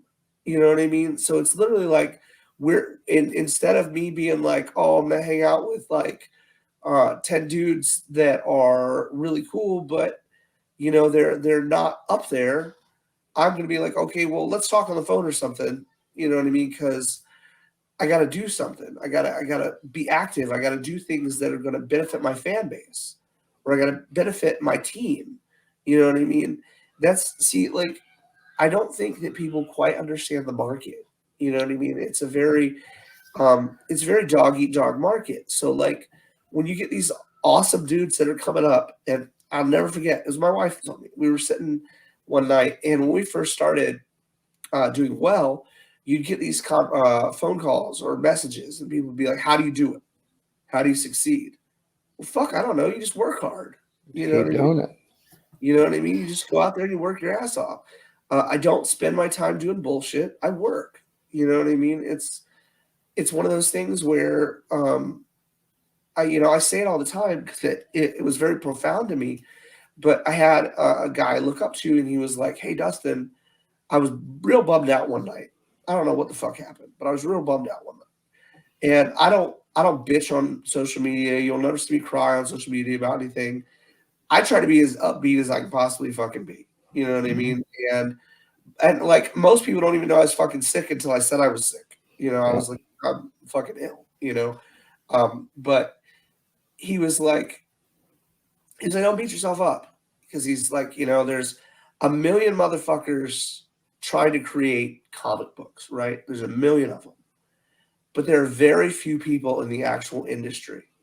And he was like, you got it, kid. Just hang out, do what the fuck you need to do, and keep your nose clean, you know? And after that, I was like, well, I'm never going to feel like shit again, because that's the greatest guideline I've ever been given. Just do what the fuck I need to do, and shit happens. You know what I mean? And there's nothing you can do about it. So when you come into the industry, I think people come into it with this like get rich quick mentality, which isn't real. That doesn't fucking happen.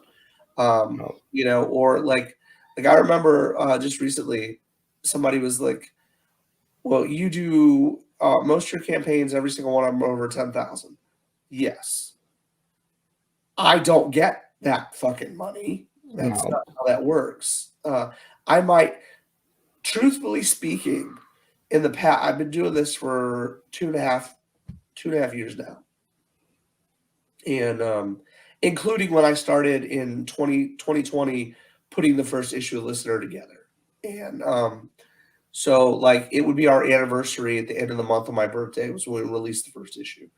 But I'm like, man, look, when I just started being able to pay my mortgage with this, just in 2.5 years, you know what I mean? So it's like, what people don't understand is, yes, you see what you were supposed to see, you know what I mean? As fans, as creators, as anything. It's like that grass on the other side of the street, right? It's always greener over there until you get there. Then you get there and you're like, holy fuck, there's 40 employees over here. You're dealing with this, and this. Yes, it's not a mom and pop organization. So now when you go, well, I got an idea for a book. Cool. When you want to publish it? I don't think so. I appreciate it. You know what I mean? But I have guys that come to me every day that are like, we publish our book. We do this, we do that. And you're like, cool. Maybe, you know, you got to go through the process just like everybody else does. You know, I don't even, truth be told, I don't even look at the artwork that comes in anymore. It all goes through Joe Bladen, or it all goes through April. You know, I don't even, you know, you get to this point where you should, truthfully, you should get to this point. You should get to this point where you're not even getting to look at the stuff anymore. You know, you really should, as a publisher. And then if you're writing as well, that's just another aspect on top of what you're doing. You know what I mean? Now you're like me. When you tell me you love If It Hops, that is the win to me. That is the win. It's not about the individual aspects of it or anything. It's not about the money that's made. It's about the fan base that's like, we really, really enjoy this book. And then I'm like, fuck, that's it. That's the golden fucking fleece. You know what I mean? Because like I had a guy reach out to me the other day and he was like, I don't know why I was nervous. Every now and then I'll get nervous of silly things. But like he reached out to me and he was like, I was like, oh my God, this book get fucked up in the mail. Did something happen? Because you know you've got your normal day-to-day life on top of that. So you've already dealt with your normal day-to-day. And now you're like, oh shit, what's going on? You know, and he's like, dude, If It Hops is the best $20 I've ever spent my entire life on comic books. And I was like, you know what I mean? I'm not crying, you're crying. Fuck off. You know, and there's this bond that you create with your fan base. And I'll say this, and again, I've been a fan of Lady Death since I was a kid, you know, and all that Brian's been through and all that Brian's accomplished, you know, he's the OG. I don't give a fuck what anybody says. Yeah, Brian's the OG, and it's always going to be that way, right? And he's been nothing but kind to me, so I'm always going to talk the most honest about the man. And you know, it's when you can have a fan base that is wearing patches and talking about it and showing up to events for your product, that's an incredible thing. It's an incredible thing. And that's why I'm always talking about how the fan base is the lifeblood of the industry. Literally the lifeblood of the industry. Look, man, if something's fucked up, fix it. Because that's what the fan base remembers. They remember the fix. If you owe them something, give them what the fuck you owe them. You know what I mean? Take care of them, because those are the folks that are taking care of you. It's a little bit more personal, but I had the other day, I was my daughter is 12 now. She's 12 years old, and we're going to the orthodontist to talk to him about braces. Okay, and we've got dental insurance, and Lord knows, as expensive it is, it still sucks ass. But anyway, so we're there, and we're like, how much is fucking braces going to be? I'm going to give you an imaginary number. It was more than $5,000 for braces. Yep. So I was like, well, what does the insurance take out? What do they cover? Not enough. Not fucking enough. So they're like, all right, well, your payments are $520 a month. And you're like, the fuck? Is that before that's before the insurance? Do you want the insurance to take out? Yes, motherfucker, take out the other portion. So then it's like $250 a month, $260 a month. Mm-hmm. And so I look at things like this. I look at it like a dancer looks at things, right? How many dances do I got to get before I can get that new pair of shoes? You know what I'm saying? And for those of you that don't get the reference, you're probably not old enough to get the reference. But if you do, that's what's up. So anyway, how many dances do I got to do to get that pair of shoes? So I'm over here going, how many books do I got to sell? Yeah, how many toys? You know what I mean? That's to get braces in the kid's mouth. You know what I mean? Because even, like I said, even though my wife works full time, she had a great job, I don't like to put stress on my wife. You know what I mean? So I'm like, hey, well, let's see what we can do over here. And when Fall and Leaves came out, I was like, for the first time, I could handle my own shit. It was like, oh shit.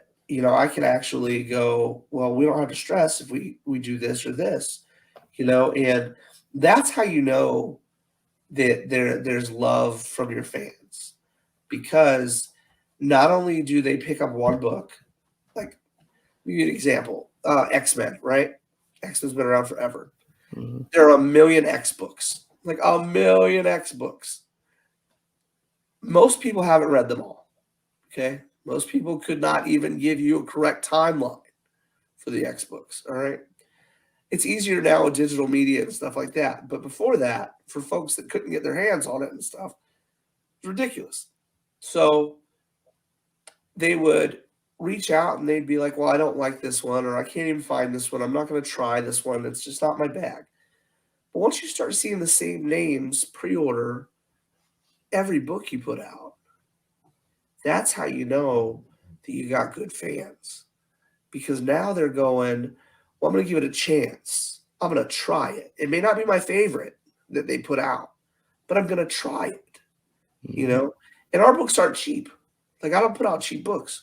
So, like, I don't expect anyone to come out and grab every cover. I don't expect anyone to come out and grab every issue. I don't, because especially with the economy, I don't expect those things. But you do have the fans that do. And then you have the fans that will come out and they'll just give you a word of support, or they'll give you a share, or they'll talk to people about the product. Mm-hmm. Those are the wins, man. Those are the wins all day long. So then you go, oh man, this is what I'm getting to. Is I keep seeing this comment on Facebook and I keep seeing it on Instagram where people are like, how do you know you've got it? How do you know you've succeeded? Okay. You succeed when you have a fan base. I don't give a shit about the money. I don't give a shit about how many fucking tweets you get or anything like that. It's about the fan base. If you have a loving fan base, you're there. You've already got it. You've reached that pinnacle of what everyone wants if they're doing it the right way. If they're doing it for the right reasons, you've reached that pinnacle. Now you just grow. You grow with your fan base. You grow with your teams. You notice I don't call anybody that works with us contractors. I don't believe in that shit. This is a team of folks. They're out here busting their balls on the daily. Let me tell you, it's on the daily. Like you'll get it's funny because people will be like, well, how long I had a dude reach out and was talking to us on Facebook, and he's asking about Sean's cover he's got coming up for If It Hops. It was the Fallen Leaves cover that Sean Forty did, cover A for Fallen Leaves. How long did that take? And Sean was like 12 to 15 hours. 12 to 15 hours. And that's his whole day. That's 12 to 15 fucking hours. Yeah. And he's coloring it too, so it's like, if you don't love it, you don't do it. You know what I mean? Not hours like that. You don't put in time like that. And I think that it's very telling. Your brand loyalty, the team mentality.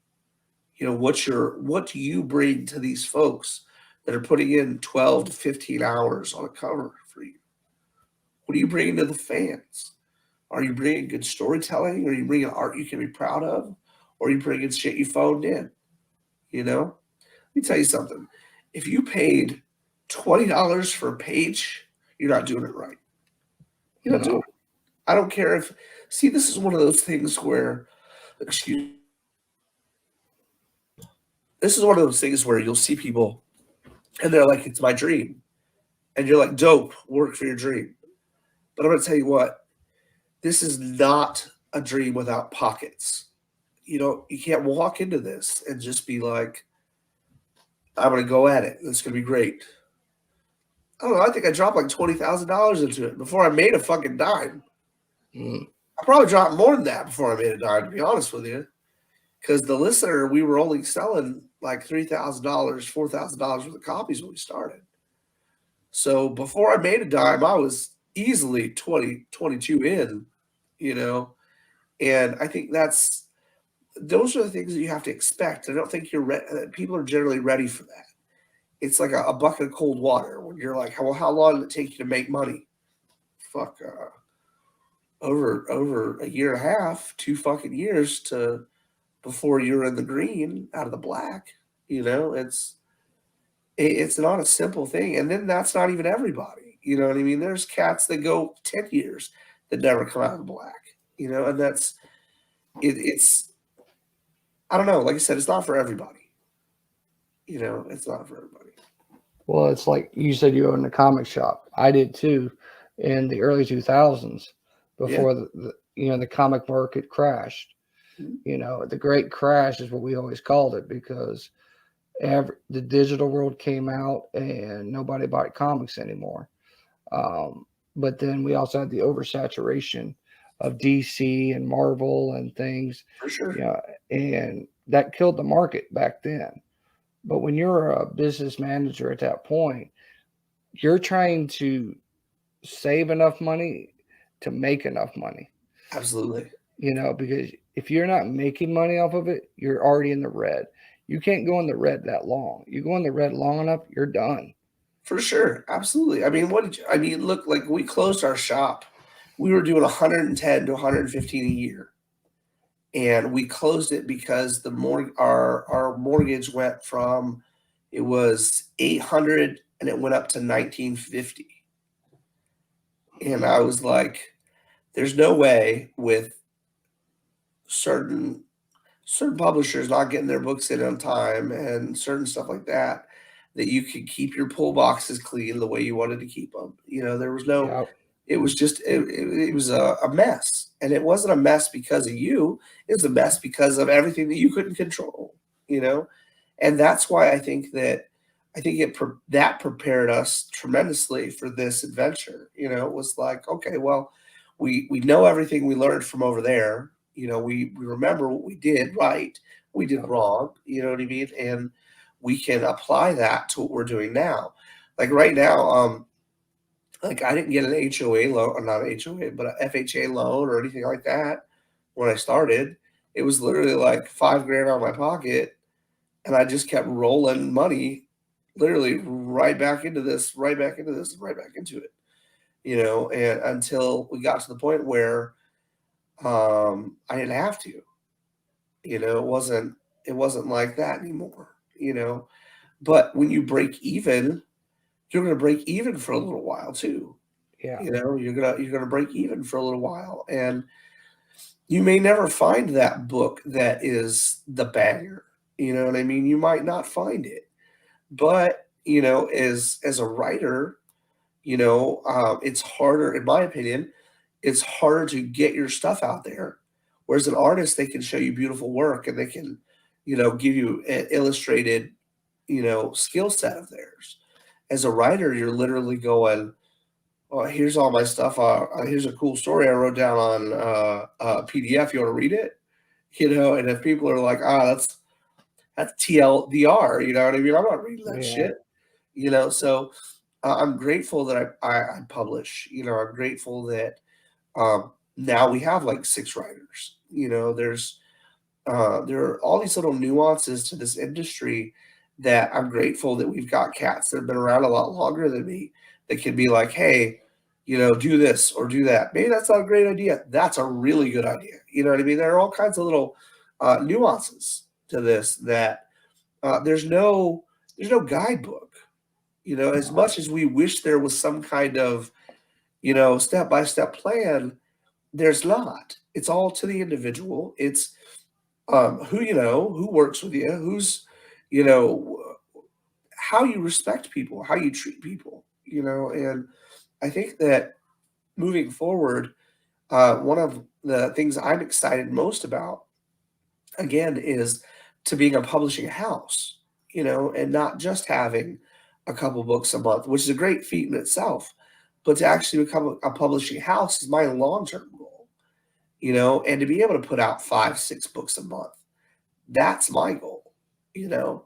And by the end of the next year, I could probably do 3, and it's an exciting thing. But at the same time, even if I don't do 3 a month, by then it's not going to be the end of the world for us. You know what I mean? It's okay. Well, we'll see about it. We'll see about what we're putting out, how we're moving what, and what fans want to see the most, and so on and so forth. But I do think that it's a new world for indies. And I think that if you've got it, stick with it. You know what I mean? Put in the work, put in the time. You'll create amazing relationships. You'll build these incredible relationships. I got fans that reach out and just ask like about my kids randomly. You know what I Mhm. mean? And we appreciate that because I don't talk about my family on fucking social media. No. I don't talk about my family at all because I did one time last year when we first started getting bigger, and my daughter went to a science fair, and it was in the college, and so it was a big deal for them, right? That they could compete on such a level. And I put up an image of my daughter, and someone sexualized the image of my daughter. It pissed me off so bad because it was like she was like 10 at the time. Oh, that's not And right. I was like, cool, well, I'm never going to post any pictures of my family again. You know what I mean? And my wife does. She posts all these great photos, but she doesn't tag me. You know what I mean? Because it's like, it's as cool as it is, you still have to be careful about everything you do. You know what I Yeah. mean? Like, especially because if you follow me or anything, I leave all my shit open. I make it very accessible to anybody that wants to hang out or talk or bullshit, whatever. And because again, we have amazing fans, and our fans become what I call friends, Mhm. which are friends that are fans, and 90% of our fans are friends. You know what I mean? Like, it's the folks that come out of the blue that have the comments or the shenanigans. But it's literally like they will come out and how's the kids doing? We know everybody's been sick. How's everybody feeling? Yeah. Or try the honey tea this or try that Theraflu that came out, or you know what I mean? And we're very, very grateful because again, it's the lifeblood. It's everything. The feedback, the responses, the everything that we can possibly do to make the experiences better for people. Is what we strive to do. I new printer. You know what I mean? New printer. That's a big deal for us, and new ways of shipping, because I don't use media mail. I never ship media mail because it's bullshit. So I don't It ship is. media mail. Yeah. I always ship, through pirate ship, so it's always priority or better. You know what I mean? And I always want you to get the book the way that I want to receive it. You know, um, so there's just nuances to how we do things, and if we can do them better, we do. We'll hear something and, oh man, so and so did this. Everybody dug it. Okay, well, let's do that. We're going to do that too, because it doesn't matter that anybody thinks about it. I'm just going to spend the extra money to make it better for your experience. That's I don't put ads in our books. You'll never see ads. So you get full amount of pages, whatever the pages count is supposed to be. It's going to be that about a book, that about a story, that amount of art. Same thing with like the prints. The prints are all cardstock. You know what I mean? They're all really nice prints. If you get a metal, it's a really nice piece of metal. You don't get bullshit. And because of the fact, again, you're look, man, if you read comics now, chances are in 15, 20 years, you're still reading comics. Okay. So I want to build a lifelong relationship with the lifeblood. That's what I want. Lifelong fucking relationships. Do you enjoy our books now? I want you to enjoy them 20 years from now. And because I realize that after a long, heartfelt conversation with some amazing folks, that these books are going to outlast us. Okay, they're going to outlast us. These characters, Agency especially, Agency is going to be around a long time. So it's like, if I can cement their place in your heart and in your worlds, then they'll be around forever. Like the K pillow behind me.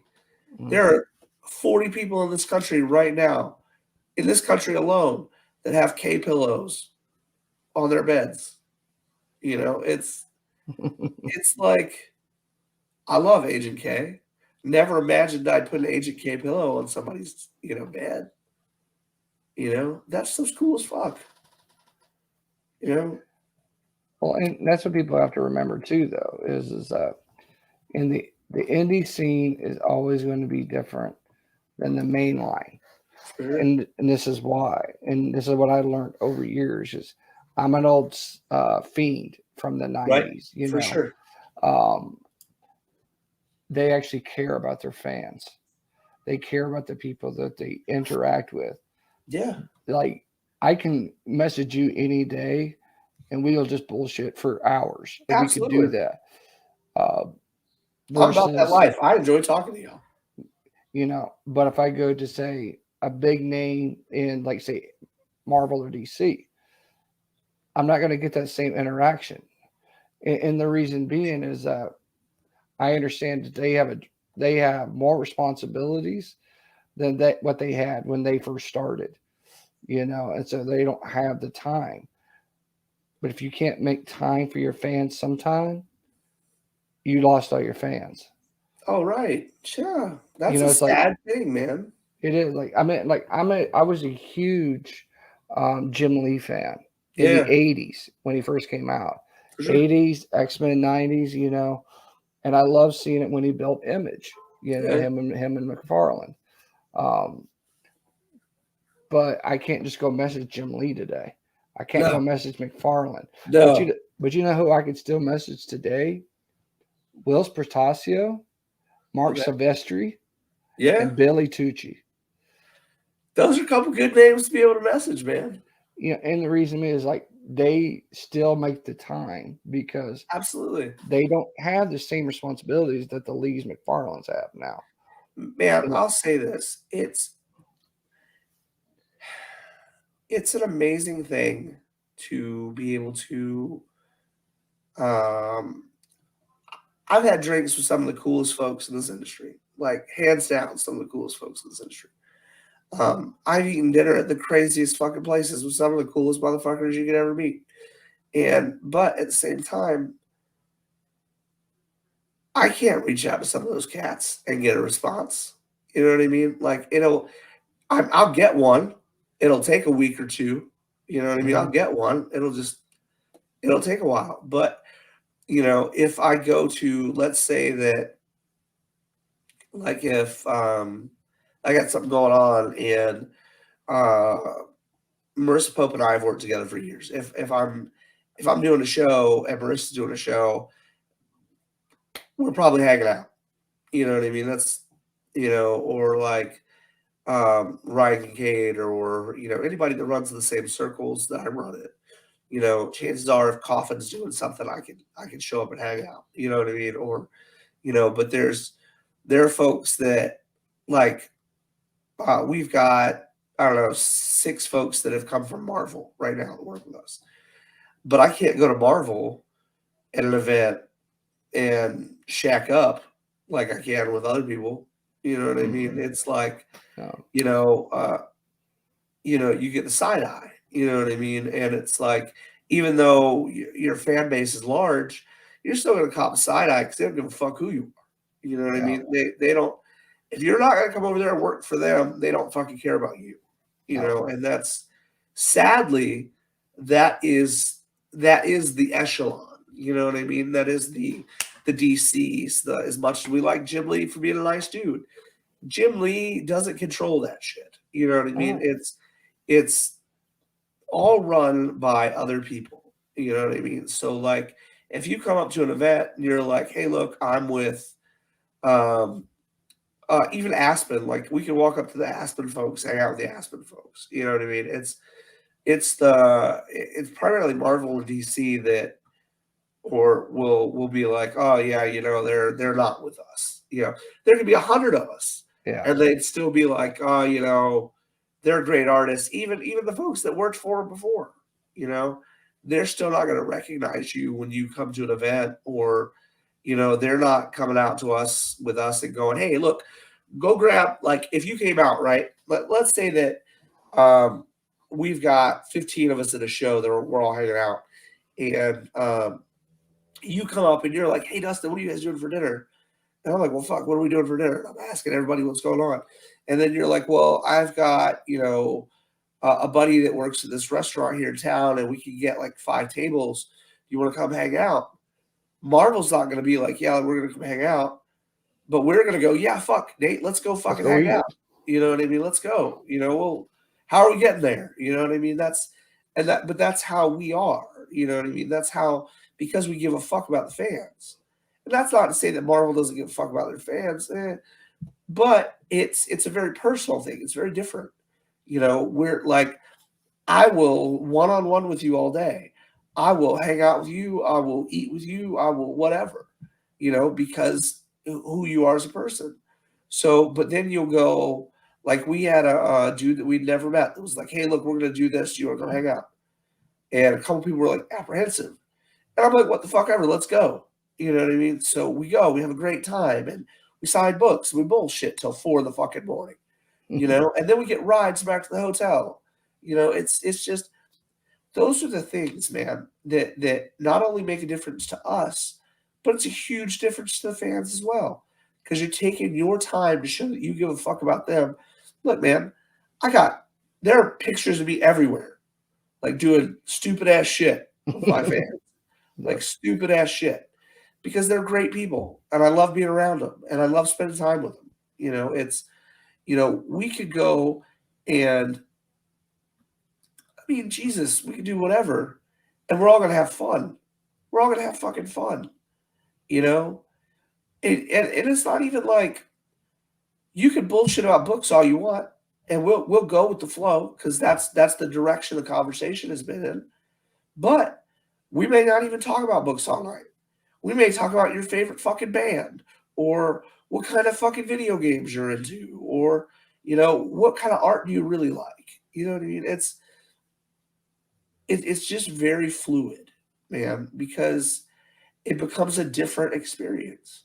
You've moved yourself from the fan to the Fran.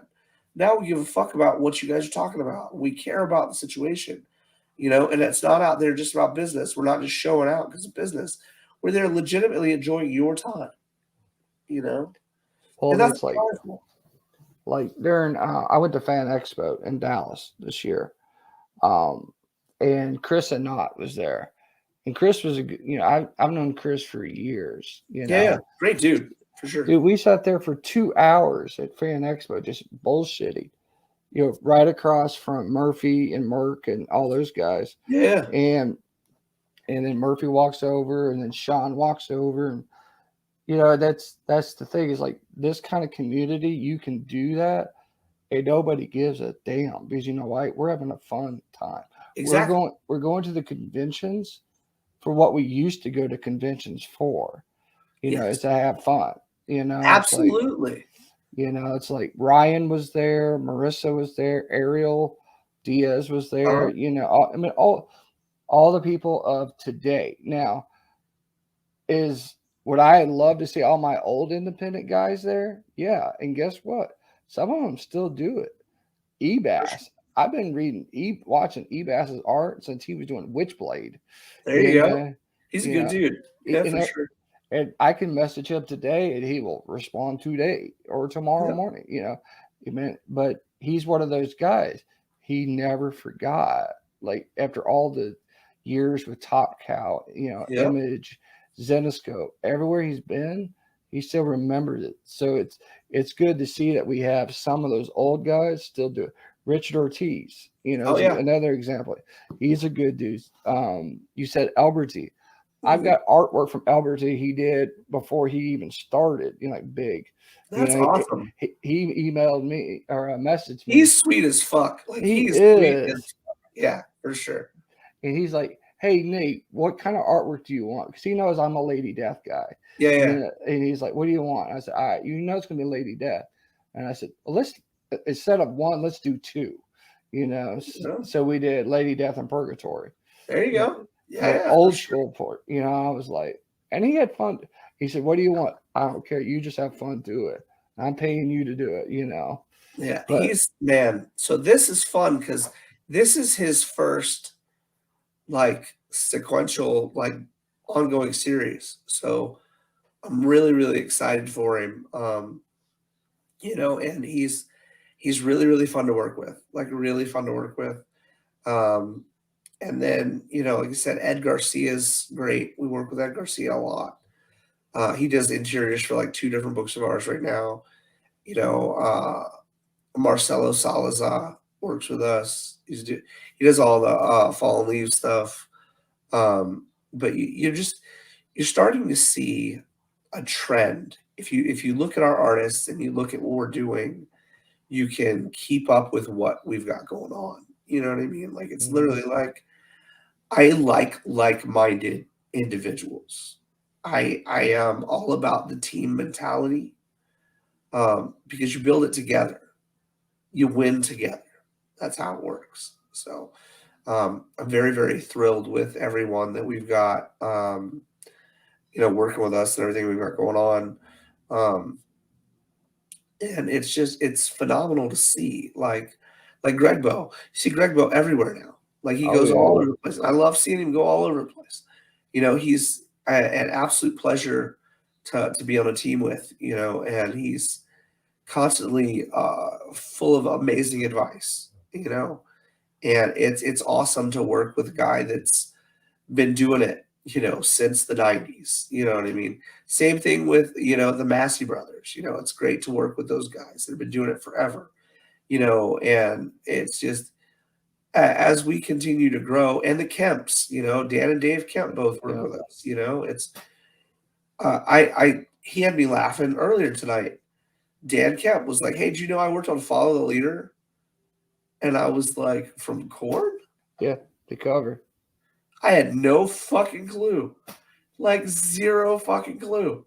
And I'm fangirling over that. You know what I mean? Like zero fucking clue.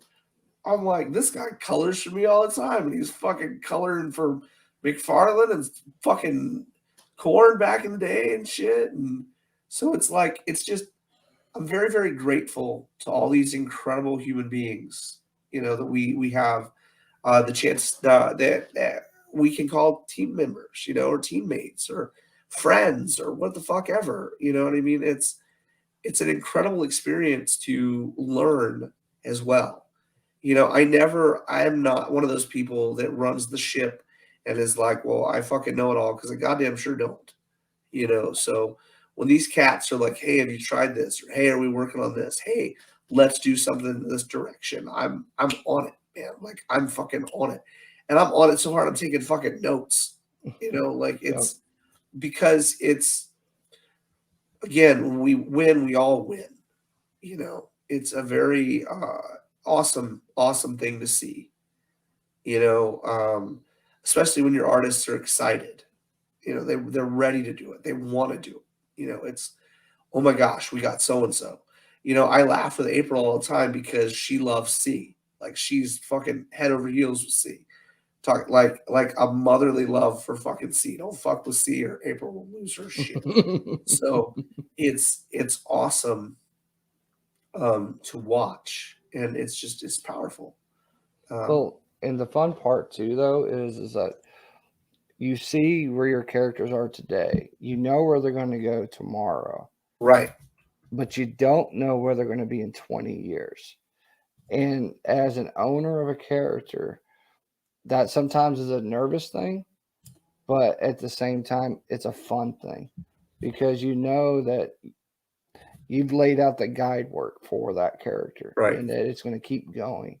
You know, it's like April. I mean, I watch her on Artist Alley. Yeah, you know, for sure. You know, when she does the drawing stuff, and you know, and you can tell like she takes like possession during that time frame, and she wants to make sure it's done right. You know, Absolutely. same way with JT and Sean. Yep. Um, Oh my gosh, Sean is so fun to watch. and he's fast. Like, he is fast. Yeah. Like, because I think you had him on, or it was Sean and somebody were doing a drawing on a page. It was like what was it? Well, they do, Sean and they do the drawing on Thursday nights, like every. Yeah, and it was like they were doing a BGD, drawing. Oh wow, I don't know. That might have been it might have been Sean and Bladen Hunter. It could have. I think it was. I think it was Bladen and Sean. And Bladen's ridiculous. Like, just yeah, it's bananas. Like, I can't even, like, I fuck with him because like I fuck with him probably more just because he's our editor, our director, but it's funny because I have never seen someone draw as fast as he does. Like, if I'm like, hey, look, I need a page tomorrow, I end up having like 3. You know, I'll receive like fucking 3 of them. It's definitely a wild thing to see, and I don't know. It's cool, man. It really is cool because, you know, you appreciate what goes into it. You know what I mean? Like, how much time goes into it and stuff. Like, we put out that Bladen just did that Ryoshi where she's sitting on the pumpkin and the moon is up behind them. And I think that instead of doing a cover with it, we're doing a print. But it took him no time at all. Like, he was just killing it. Like, killing it. And I think that April wants to start speaking of that, wants to start doing stuff like that. Like every other week, having a show with different ethereal artists that are just doodling live. So we'll see. We're also doing a new once a month sales show, but all that will be sold on it is original art. Like, you're killing me now. Yeah, no, I was laughing at the Massey's the other day because I think I have like 18 pieces of original art here at the house of theirs for different IPs and stuff. And I'm just like, man, I never believed. So I was a big Cavewoman fan forever. Mm-hmm. Like, I haven't collected books in a couple years now, but I was a big Cavewoman fan. And everybody asks about Bud Root. One of these days I'll get Bud on the cover. But as soon as Devin was like, hey, I want to work with you guys, I was like, no fucking shit. like this is like an episode of like Pranked or something. You know what I mean? Mhm. Somebody's gonna come out and be like, he's just fucking with that guy, because he only does cavewoman interiors. He does covers, but he only cavewoman. That's it. So when he was like, I want you to write me a book, I about fucking fell out. Like I about fucking fell out. So when we started putting Theater 7 together, it was just so easy. It was so fluid, like between he and I, it was very easy, like seamless interaction with the characters and stuff and what we both wanted to see, out of things. Like when he was like, well, what is the first arc going to be about in Theater 7? And I was like, well, Artie McSquito's trying to, fuck his mom and Penny's got to stop him. And preface that with the fact that it's a spoof on Back to the Future. You know what I mean? So that she's in, and it's called Return to the Future. And so we were like, he just thought that was the funniest thing in the whole fucking world, and so we ran with it, and it was so exciting because I'm used to reading his humor, but to be part of his creative process with humor, it was just really, really fun. And I legit was still, like you said, I'm a huge fan of all these guys and gals. I'm a huge fan. So when we started putting it together, and I would come up with something, and he'd be like, "That's awesome." I'd be like, "Oh," you know what I mean? Oh, just gotta compose yourself. You Yeah. know what I mean? And but it was just so much fun. Like issue 2 was even more intense than issue 1, and I was like, man, we're really tiptoeing that blue label line to get into the red label with this book on accident. And he was like, no, we're just going to tiptoe all the way down. And I was like, okay. To preface that, you're not safe from vagina in any of my books. Like your chances are you're going to see one. And I'm not apologizing. I'm just letting you know, chances are you're going to see one. That's not to say that you won't see a member as well, because that has happened too.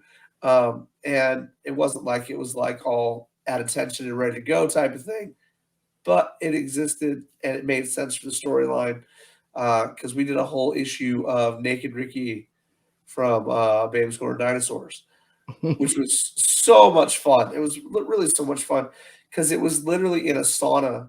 The whole issue was in a sauna.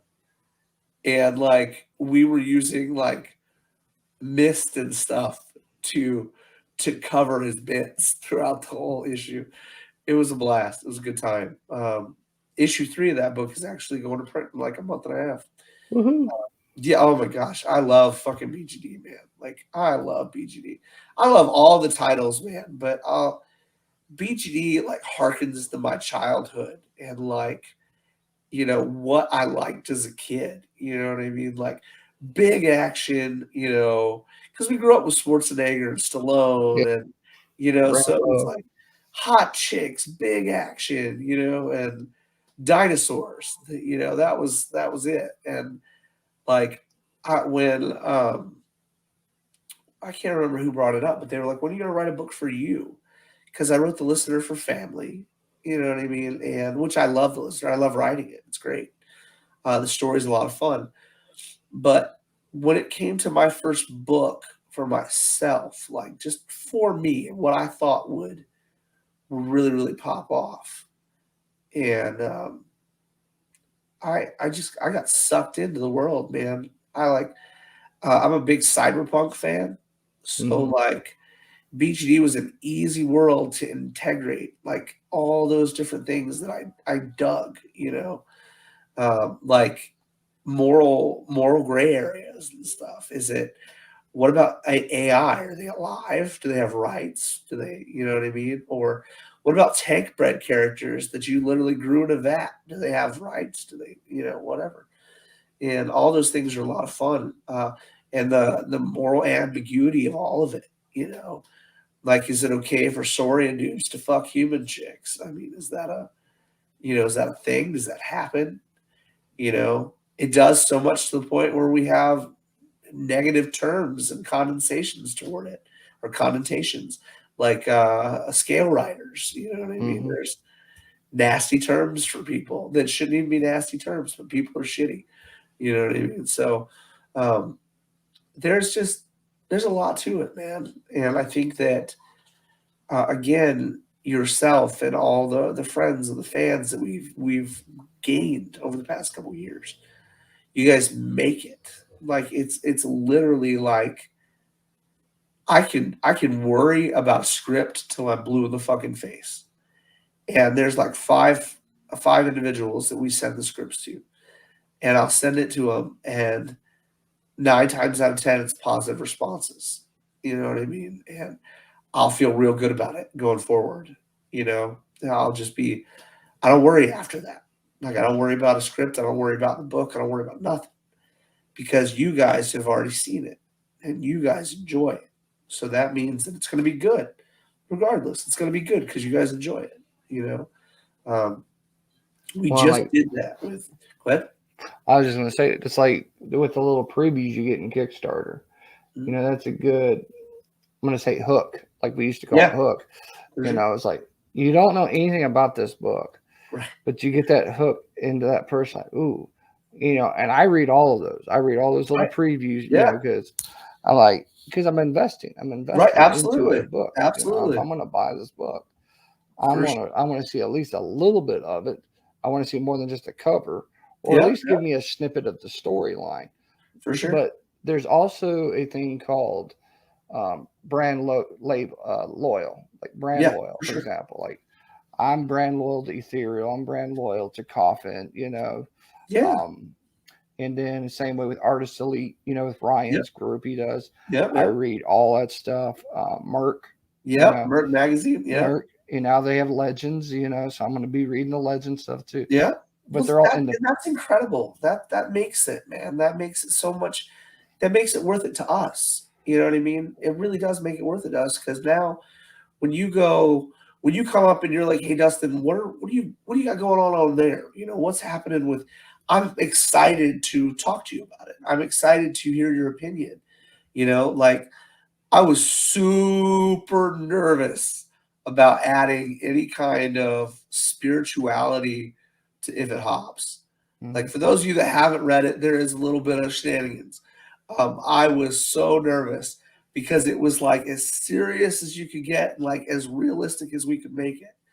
And then you get to like the end of the book and you're like, what is that? You know what I mean? And it was exciting for us to add that, because again, those were part of the additional pages. That wasn't part of the original storytelling. So when we added it, I remember going, it has to be fucking awesome. Like it has to be awesome. Or it's like, you know, because I get that you guys aren't paying additional, right? So it's like, but at the same time, that's not a factor to me. It still needs to be as fucking awesome as everything else that you've gotten previously.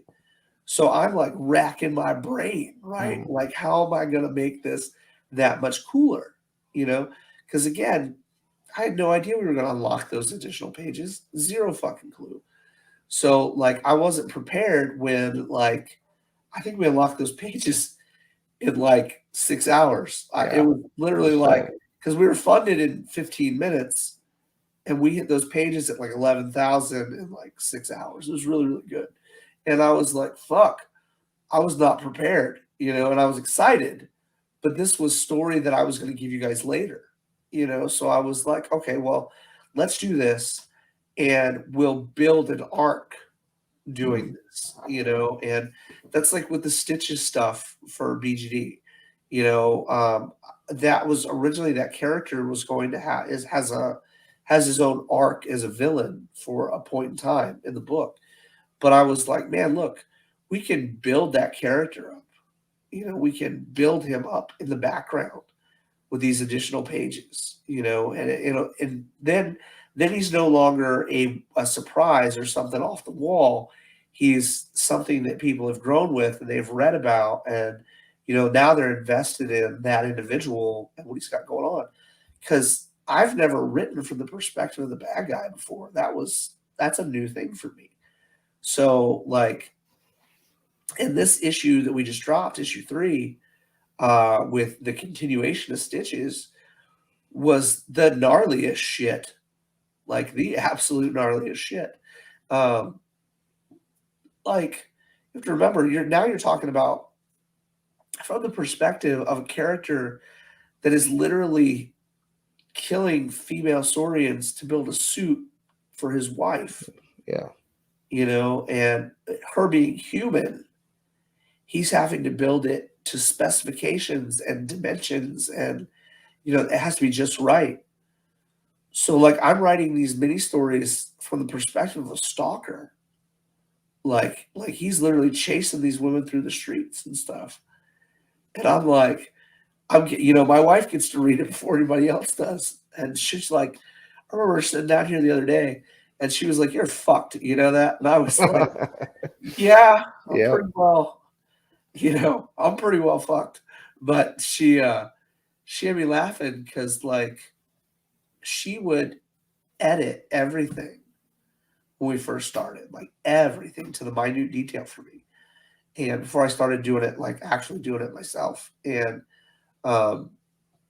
she would literally be like, you went from like the listener, to Greed to BGD, and she would have to edit going through these different types of books. And she's like, the genres, the different genres, it's cool because we literally are. I never want you guys to get bored. I never want you to feel like you've heard the story before. There's so many different things when it comes to creativity in comic books. Like, they've been around for so long that you're literally having to make sure you're not pulling up tropes that are used all the time. You're not using stories that have already been done. You're not using character designs that have been done. And look, man, I can't fuck around with the people that do. So that's just me as a person. That's me as a creator. That's me as a publisher. I do not like seeing shit I've already seen. I can't fucking stand it. It's almost like an insult to the guy that came before you. You know what I mean? I'm okay with homaging a cover. You know what I mean? Whatever. I get it. Like you said, I never want to see a Spider-Man 300 a fucking again. You know what I mean? Or the fucking one where Venom is like sitting over top of Spider-Man. I never want to see that fucking cover again. Yeah. It's the issue is all that shit's a cash grab. It's all a cash grab. It's just like this Civil War 3, Civil War 4. You know what I mean? It's all the same shit. We've already done it. We've been there. Secret Wars number fucking 9. You know what I mean? Oh yeah, Infinite Crisis, whatever it's called now. Get the fuck out! Stop! Stop! But it's literally like, you'll never see that from us because it's like a pet peeve of mine.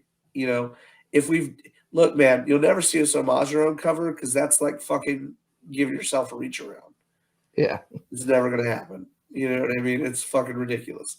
So like, but if I can show you guys stuff that is on its own level, like on its own planet even, then that's what's up.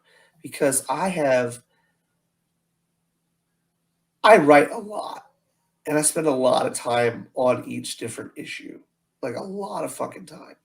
So when I go, holy shit, Joe Blow has a character remotely like mine. Trust me when I tell you that I rewrite the entire fucking thing.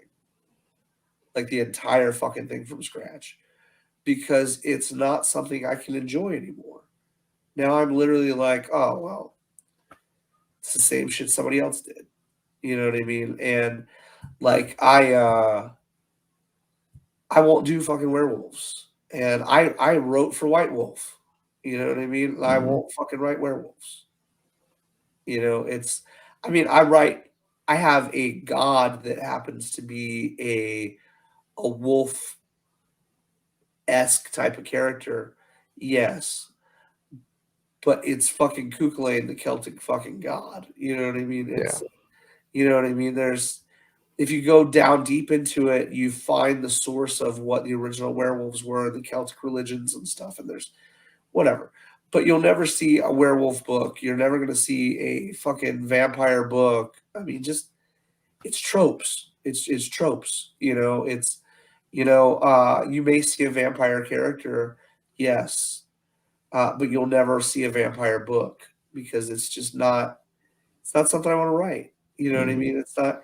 Yeah, there are a million of them. There are a goddamn million. Every time you turn around, there's a new werewolf. There's a new vampire. You know what I mean? There's now every day it's a kaiju. Now you're seeing new kaiju. Oh god. Yeah, and I'm a Godzilla fan. Me too. Like, Sure. and it's like every I mean, it's like, come on. Yeah, it's just you really want to like back in the day I was a huge like I've always been a Godzilla fan since I was a kid, but I loved the Marvel stuff. I loved the Dark Horse stuff. I loved when they started the IDW stuff. Mm-hmm. I cannot stand these fucking crossovers between Godzilla and the Transform or the fucking Power Rangers. You know what I mean? It's not my bag. You know what I mean? But that's not to say that people can't enjoy it or they shouldn't. It's just not my bag. So when people come out and they're like, "You're gonna put out a superhero book," probably not. Probably not. You know what I mean? It's just everybody's hero powers have already been done. You know what I mean? There's always, there's a chance I'm gonna fucking write something that somebody else already wrote, not even intentionally, just because I never read what they fucking wrote. You know what I mean? So there's all these nuances to individuality and originality that like I don't really fuck around with the demons and stuff. I really don't. I use gods and demons that are in biblical history. I do in the Listener and in Greed. If it's something that is of a native faith, I've definitely probably written about it or will write about it. Or, like being as the Listener is a world where all religions exist, then yeah, I'll probably touch on something. But it has to be so different than anybody else's, that you wouldn't even know the difference. You'd never be able to tell without a name. Like my Lilith is different than anybody else's Lilith I've seen. My Kukulane is so different than anybody else's I've seen. We do things in a way. My 7 deadly sins. You know what I mean? They're all different. Same thing with my 4 horsemen. Like I've had so much fun writing biblical characters that it's ridiculous. Like I said, I'm at like issue 35 of the Listener. I really enjoy writing them in a way that you've never seen them before. It's fun to me. So got a question. So we got Greed. He's one of the 7 deadly sins. Uh-huh. When are we going to see the rest? So if you've picked up the Geese Journal, or you've picked, which was really early in our publishing, or you picked up the Listener trade paperback that came out recently for Volume 1. What people didn't know is I added Geese Journal to that. It was like 150 additional pages to that book. So it's a fucking tome. But you'll get to run across them actually if you're reading Greed currently, and that we just went with our new artist. We just brought on Ed Garcia for that book. Yep. So issue 1 is literally supposed to be in my house like Sunday, or issue 3 will be here Sunday. You'll actually meet Wrath in that issue. Wrath is the most terrifying character I've ever written. Absolutely most horrifying character, because in our book, he's possessed a Nazi child. Yeah. And it's willingly possessed a Nazi child. So, like, even though Greed is set in modern time, you have this character from World War I that is literally like the antithesis to our character Oz. He's this shitty, mean little fucker, and Oz is not. You know what I mean? So, but you'll actually see you see him at the end of book 3 of Greed. And book 4, it's like the first huge throwdown that we've had in that series. And you'll get to see Wrath fighting against Lee and Arya. And you'll also see him fighting against Lilith, and Cuchulainn. So it's a lot of fun. He's like Peter Parker quippy if Marvel didn't demand that they PG their quips. Yeah. You know what I mean? He talks mad shit the whole fucking time. I enjoy him a lot. But you'll also run across like the Four Horsemen as well, with the Seven Deadly Sins, famine and death and whatnot. Pestilence. Death, yeah, pestilence is a good one. Death is a lot of fun because in our books the Four Horsemen change. They just like the Seven Deadly Sins change. When they die, they come back.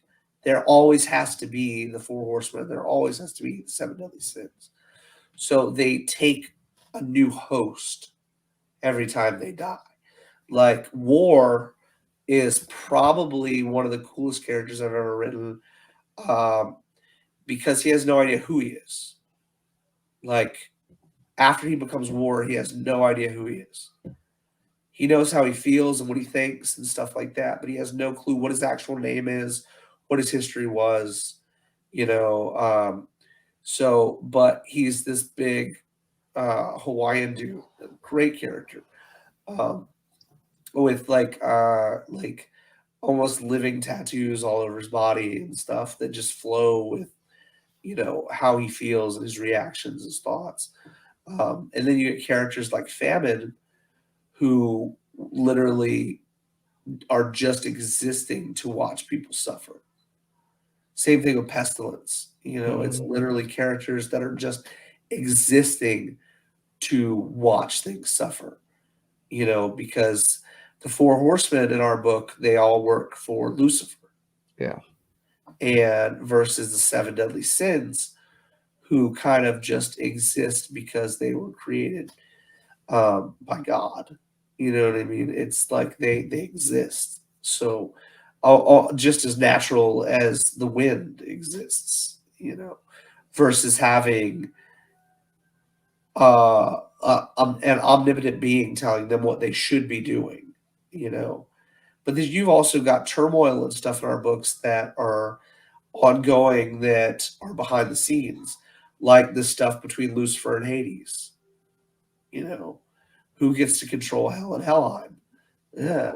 You know what I mean? They go at it back and forth, and, whereas in our book, Lucifer is not a villain.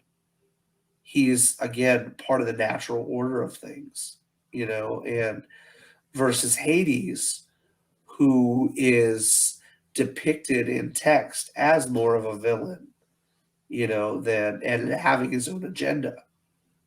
Well, which is what I liked about. I don't know. Did you watch the new Sandman on Netflix? Oh, it's great. It was. I liked how they did Lucifer on there. Yeah. It's like they made her a female. Which a lot of people didn't like, but get over it. Whatever. But she's not the bad guy. Right. She's just a ruler of a place where she was sent to. Right. And that's interesting. It's as long as you do things in a way that stands out to your creativity, that it's true to your writing, that's what's up, because again, like with the listener, it's like our art was very European with that particular series.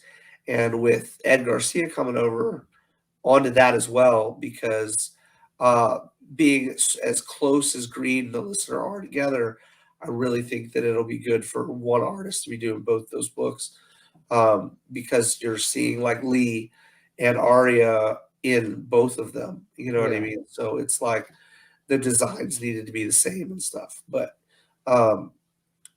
the stuff that you see in that particular book is true to life. All the scary stuff, like the shit with the monsters and stuff, whatever, that's all fictitious. But the stuff like the dude telling Sonny to or Addie to kill the young girl, the young Chinese girl, that happened. And my great uncle was like, I'm not doing it. In reality, the girl died. In our book, she doesn't. You know what I mean? And she becomes a main character in our series. But, those are the things that we took, that we added. The alcoholism problems, the burials, the how things are religiously. Those are true to life for that series. But excuse me. I mean, I enjoyed it. I mean, I've not read The Listener yet. Right. That's my next one because For sure. me, I'm a physical guy. Yeah, So, absolutely. Absolutely. So next time on the next kick, hopefully I can get some back issues on that one. Yeah, I'll add all that stuff to the next Kickstarter as add-ons and whatnot. But Sweet. there's I just think that people there's storytelling, and when you as a creator have a method or a methodology that carries over to all your books. You know what I mean? That's like I like Stephen King, right? I like Stephen King a lot. My only grievance with Stephen King is he'll take 5 pages to tell me the grass is green, But at the same time, if I pick up Salem's Lot, I'm probably going to enjoy it as much as I enjoyed it, Or if I pick up the Tommyknockers, I'm probably going to enjoy it just as much as I enjoyed Pet Sematary, because regardless of what the book is, it's his style, it's his writing, it's it's from the mind of that real fucked up place, So those are the things that I tell people. I'm like, just check it. You know what I mean? It may not be your cup of tea, but check it out. You know what I mean? Give it a look. But it's one of those things where if you give it a moment or give it an issue, you'll probably enjoy it. Same thing with Greed. Again, these 2 book series were the first books that we ever put out. So we were just finding our footing. We were just finding the art styles that we thought we should, which we didn't keep, but we love the guys that worked with us. You know what I mean? It's not like we had this crazy parting of ways. No, we really liked those guys. But at the same time, we knew what direction the art needed to go in, you know what I mean, as we grew as a company. And I think that happens to everybody. Like if you look at The Simpsons from episode 1 to now, like it's a very, very different animal. And if you look at Marvel and such, DC, they change artists on the fly. You'll have one artist in 2 issues, and then the same book will have 3 different artists on it. And that's and that was one of the things that killed it for me with Marvel and DC. Yeah. Is like I get invested into a story or the writer, or the colorist or the artist.